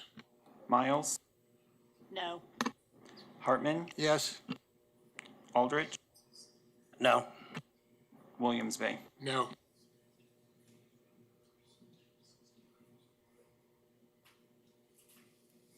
Motion passes 6-5. Is that, hold on. 1, 2, 3, 4, 5, 6 yeses. 6 months.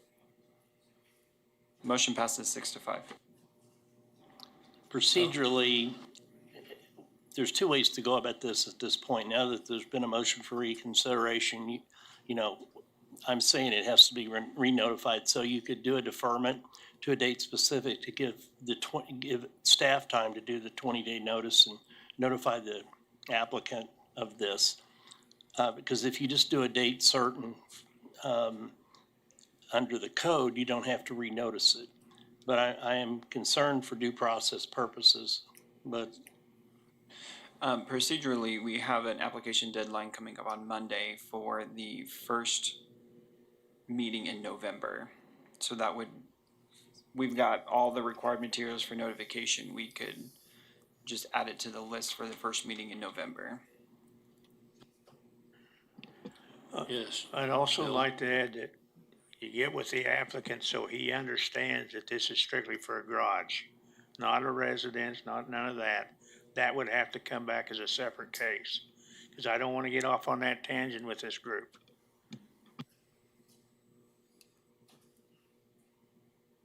Okay. Scott, go ahead. We have one more case or item to discuss, and that is a potential change to the bylaws. Just as a note, bylaw change requires 2/3 of the entire body, and that's 10 votes. And I think, what do we have, 11 right now? Yes, I see 11. Okay, you're on. Okay. Well, we put together a staff report on this one. I think it provides most of the information, just simply that the last time the bylaws were updated was in 2022. And that was really to address the virtual participation options. There was the election that took place at your last meeting. There was discussion, or at least expression, of revisiting the bylaws. So we have drafted up those changes, and I apologize that you did not get a version with the track changes on, but I will just highlight very briefly where those are. That is on page 7. I want to make sure that that matches up with the copy you've got. Page 6, page 7, under section 2, Advanced Plans Committee, there in what is currently adopted and enforced is there was a reference that the vice chair would serve on the Advanced Plans Committee, and that is what has been stricken out on these draft bylaws, as well as some minor text amendments just for capital here, space there, those kind of things. So, but really the heart of it is to allow the vice chair to serve on either of the committee's advanced plans or subdivision committee. So with that, I'll stand for any questions. So who would chair advanced plans then? It would be up to a vote of the members, I believe is how we do that. Thank you. So, Scott, I'm just clear, I mean, Yes, sir. is this one person, 8 persons trying to change this, or what brought this about? It's been a discussion with, I would say, the chairperson and vice chair with the elections coming up. So anybody that wants to make a decision to change something here, we can just say we want to put it on the agenda and have it changed? Well, sir, I would look to the leadership of the MAPC to give direction on those. But we did put together the edits and put it on the agenda. Yes, sir. Well, since we just reviewed these 22, I mean, a lot of work went into that. I'm not for changing. Mr. Aldridge. Yeah, I just think it's a slippery slope. I don't think we need to go down that path. There's a reason why we've had things set up the way we do. And it's just, if someone doesn't want to serve on another committee, they have the option of resigning. And I don't think we need to be changing the bylaws just to make that change. And if nothing else, when the bylaws are changed, I think there should be a committee to look at that. And to look at some of those changes. I don't think it just needs to be arbitrarily changed just to, because someone doesn't want to go on another committee.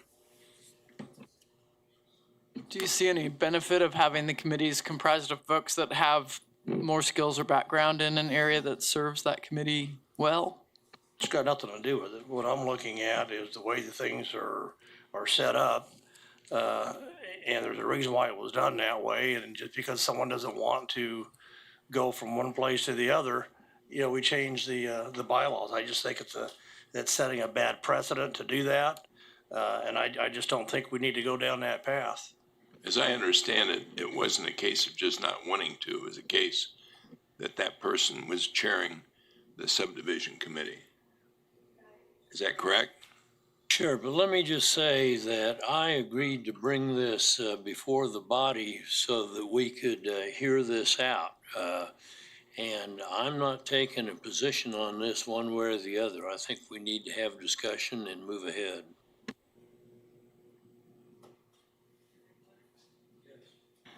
It's not a matter of me not wanting to switch. All right, I'm the one who is tentatively appointed as vice chair of MAPC. And the way the bylaws are written right now, it says the vice chair has to be a member of the Advanced Plans Committee. No one that we've asked on staff or on the board has been able to recall why that phrase is in the bylaws in the first place, why it limits the vice chair position to only advanced plan committee members.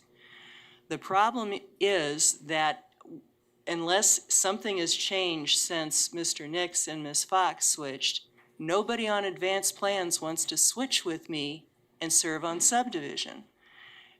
I could switch. I would like to stay on subdivision. I would be willing to switch, but there's nobody who's willing to come over and offer a slot. So just so you've got that straight.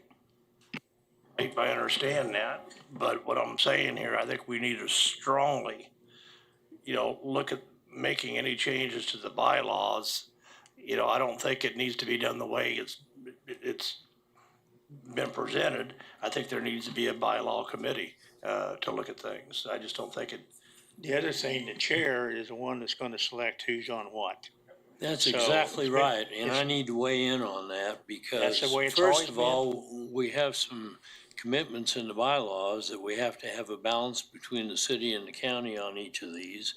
And I will make the appointments as to who serves on what committee.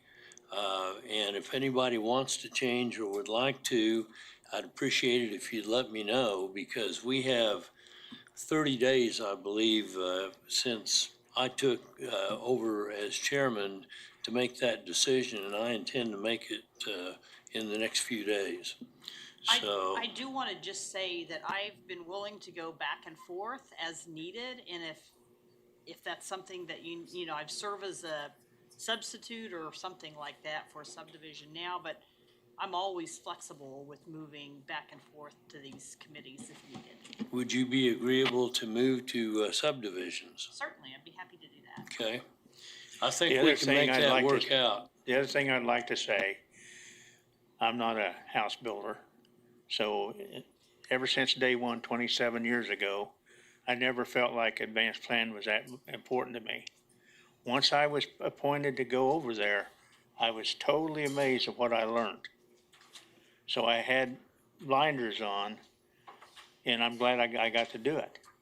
I think that we last year had a hard time getting the subdivision and advanced plan committee to make city and county. So I think the flexibility that the bylaws change recommends would make it easier.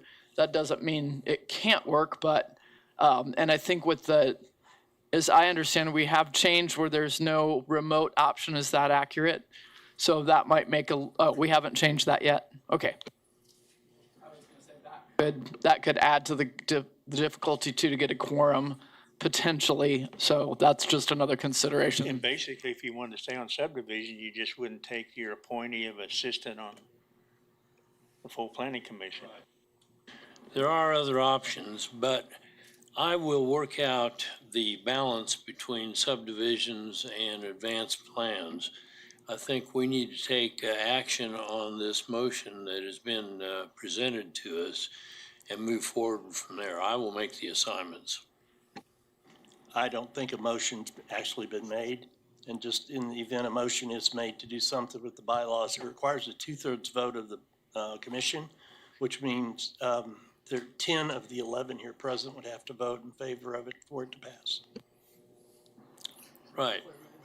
And it doesn't look like we're going to get that. So, right, there's no motion on the floor. We can just say this was presented for information. We considered it, and that was that.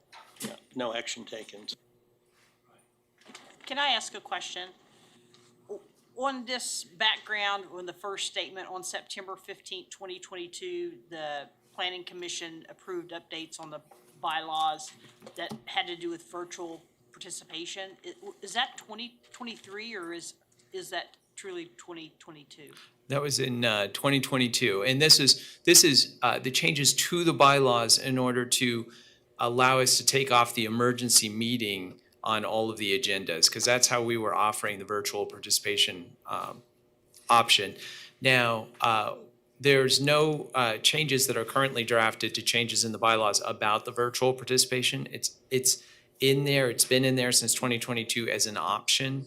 The vote that you all took at the last meeting was to indicate that your preference is to not offer that. And so that's how we're responding in the agendas, the future agendas. We've eliminated that virtual participation option.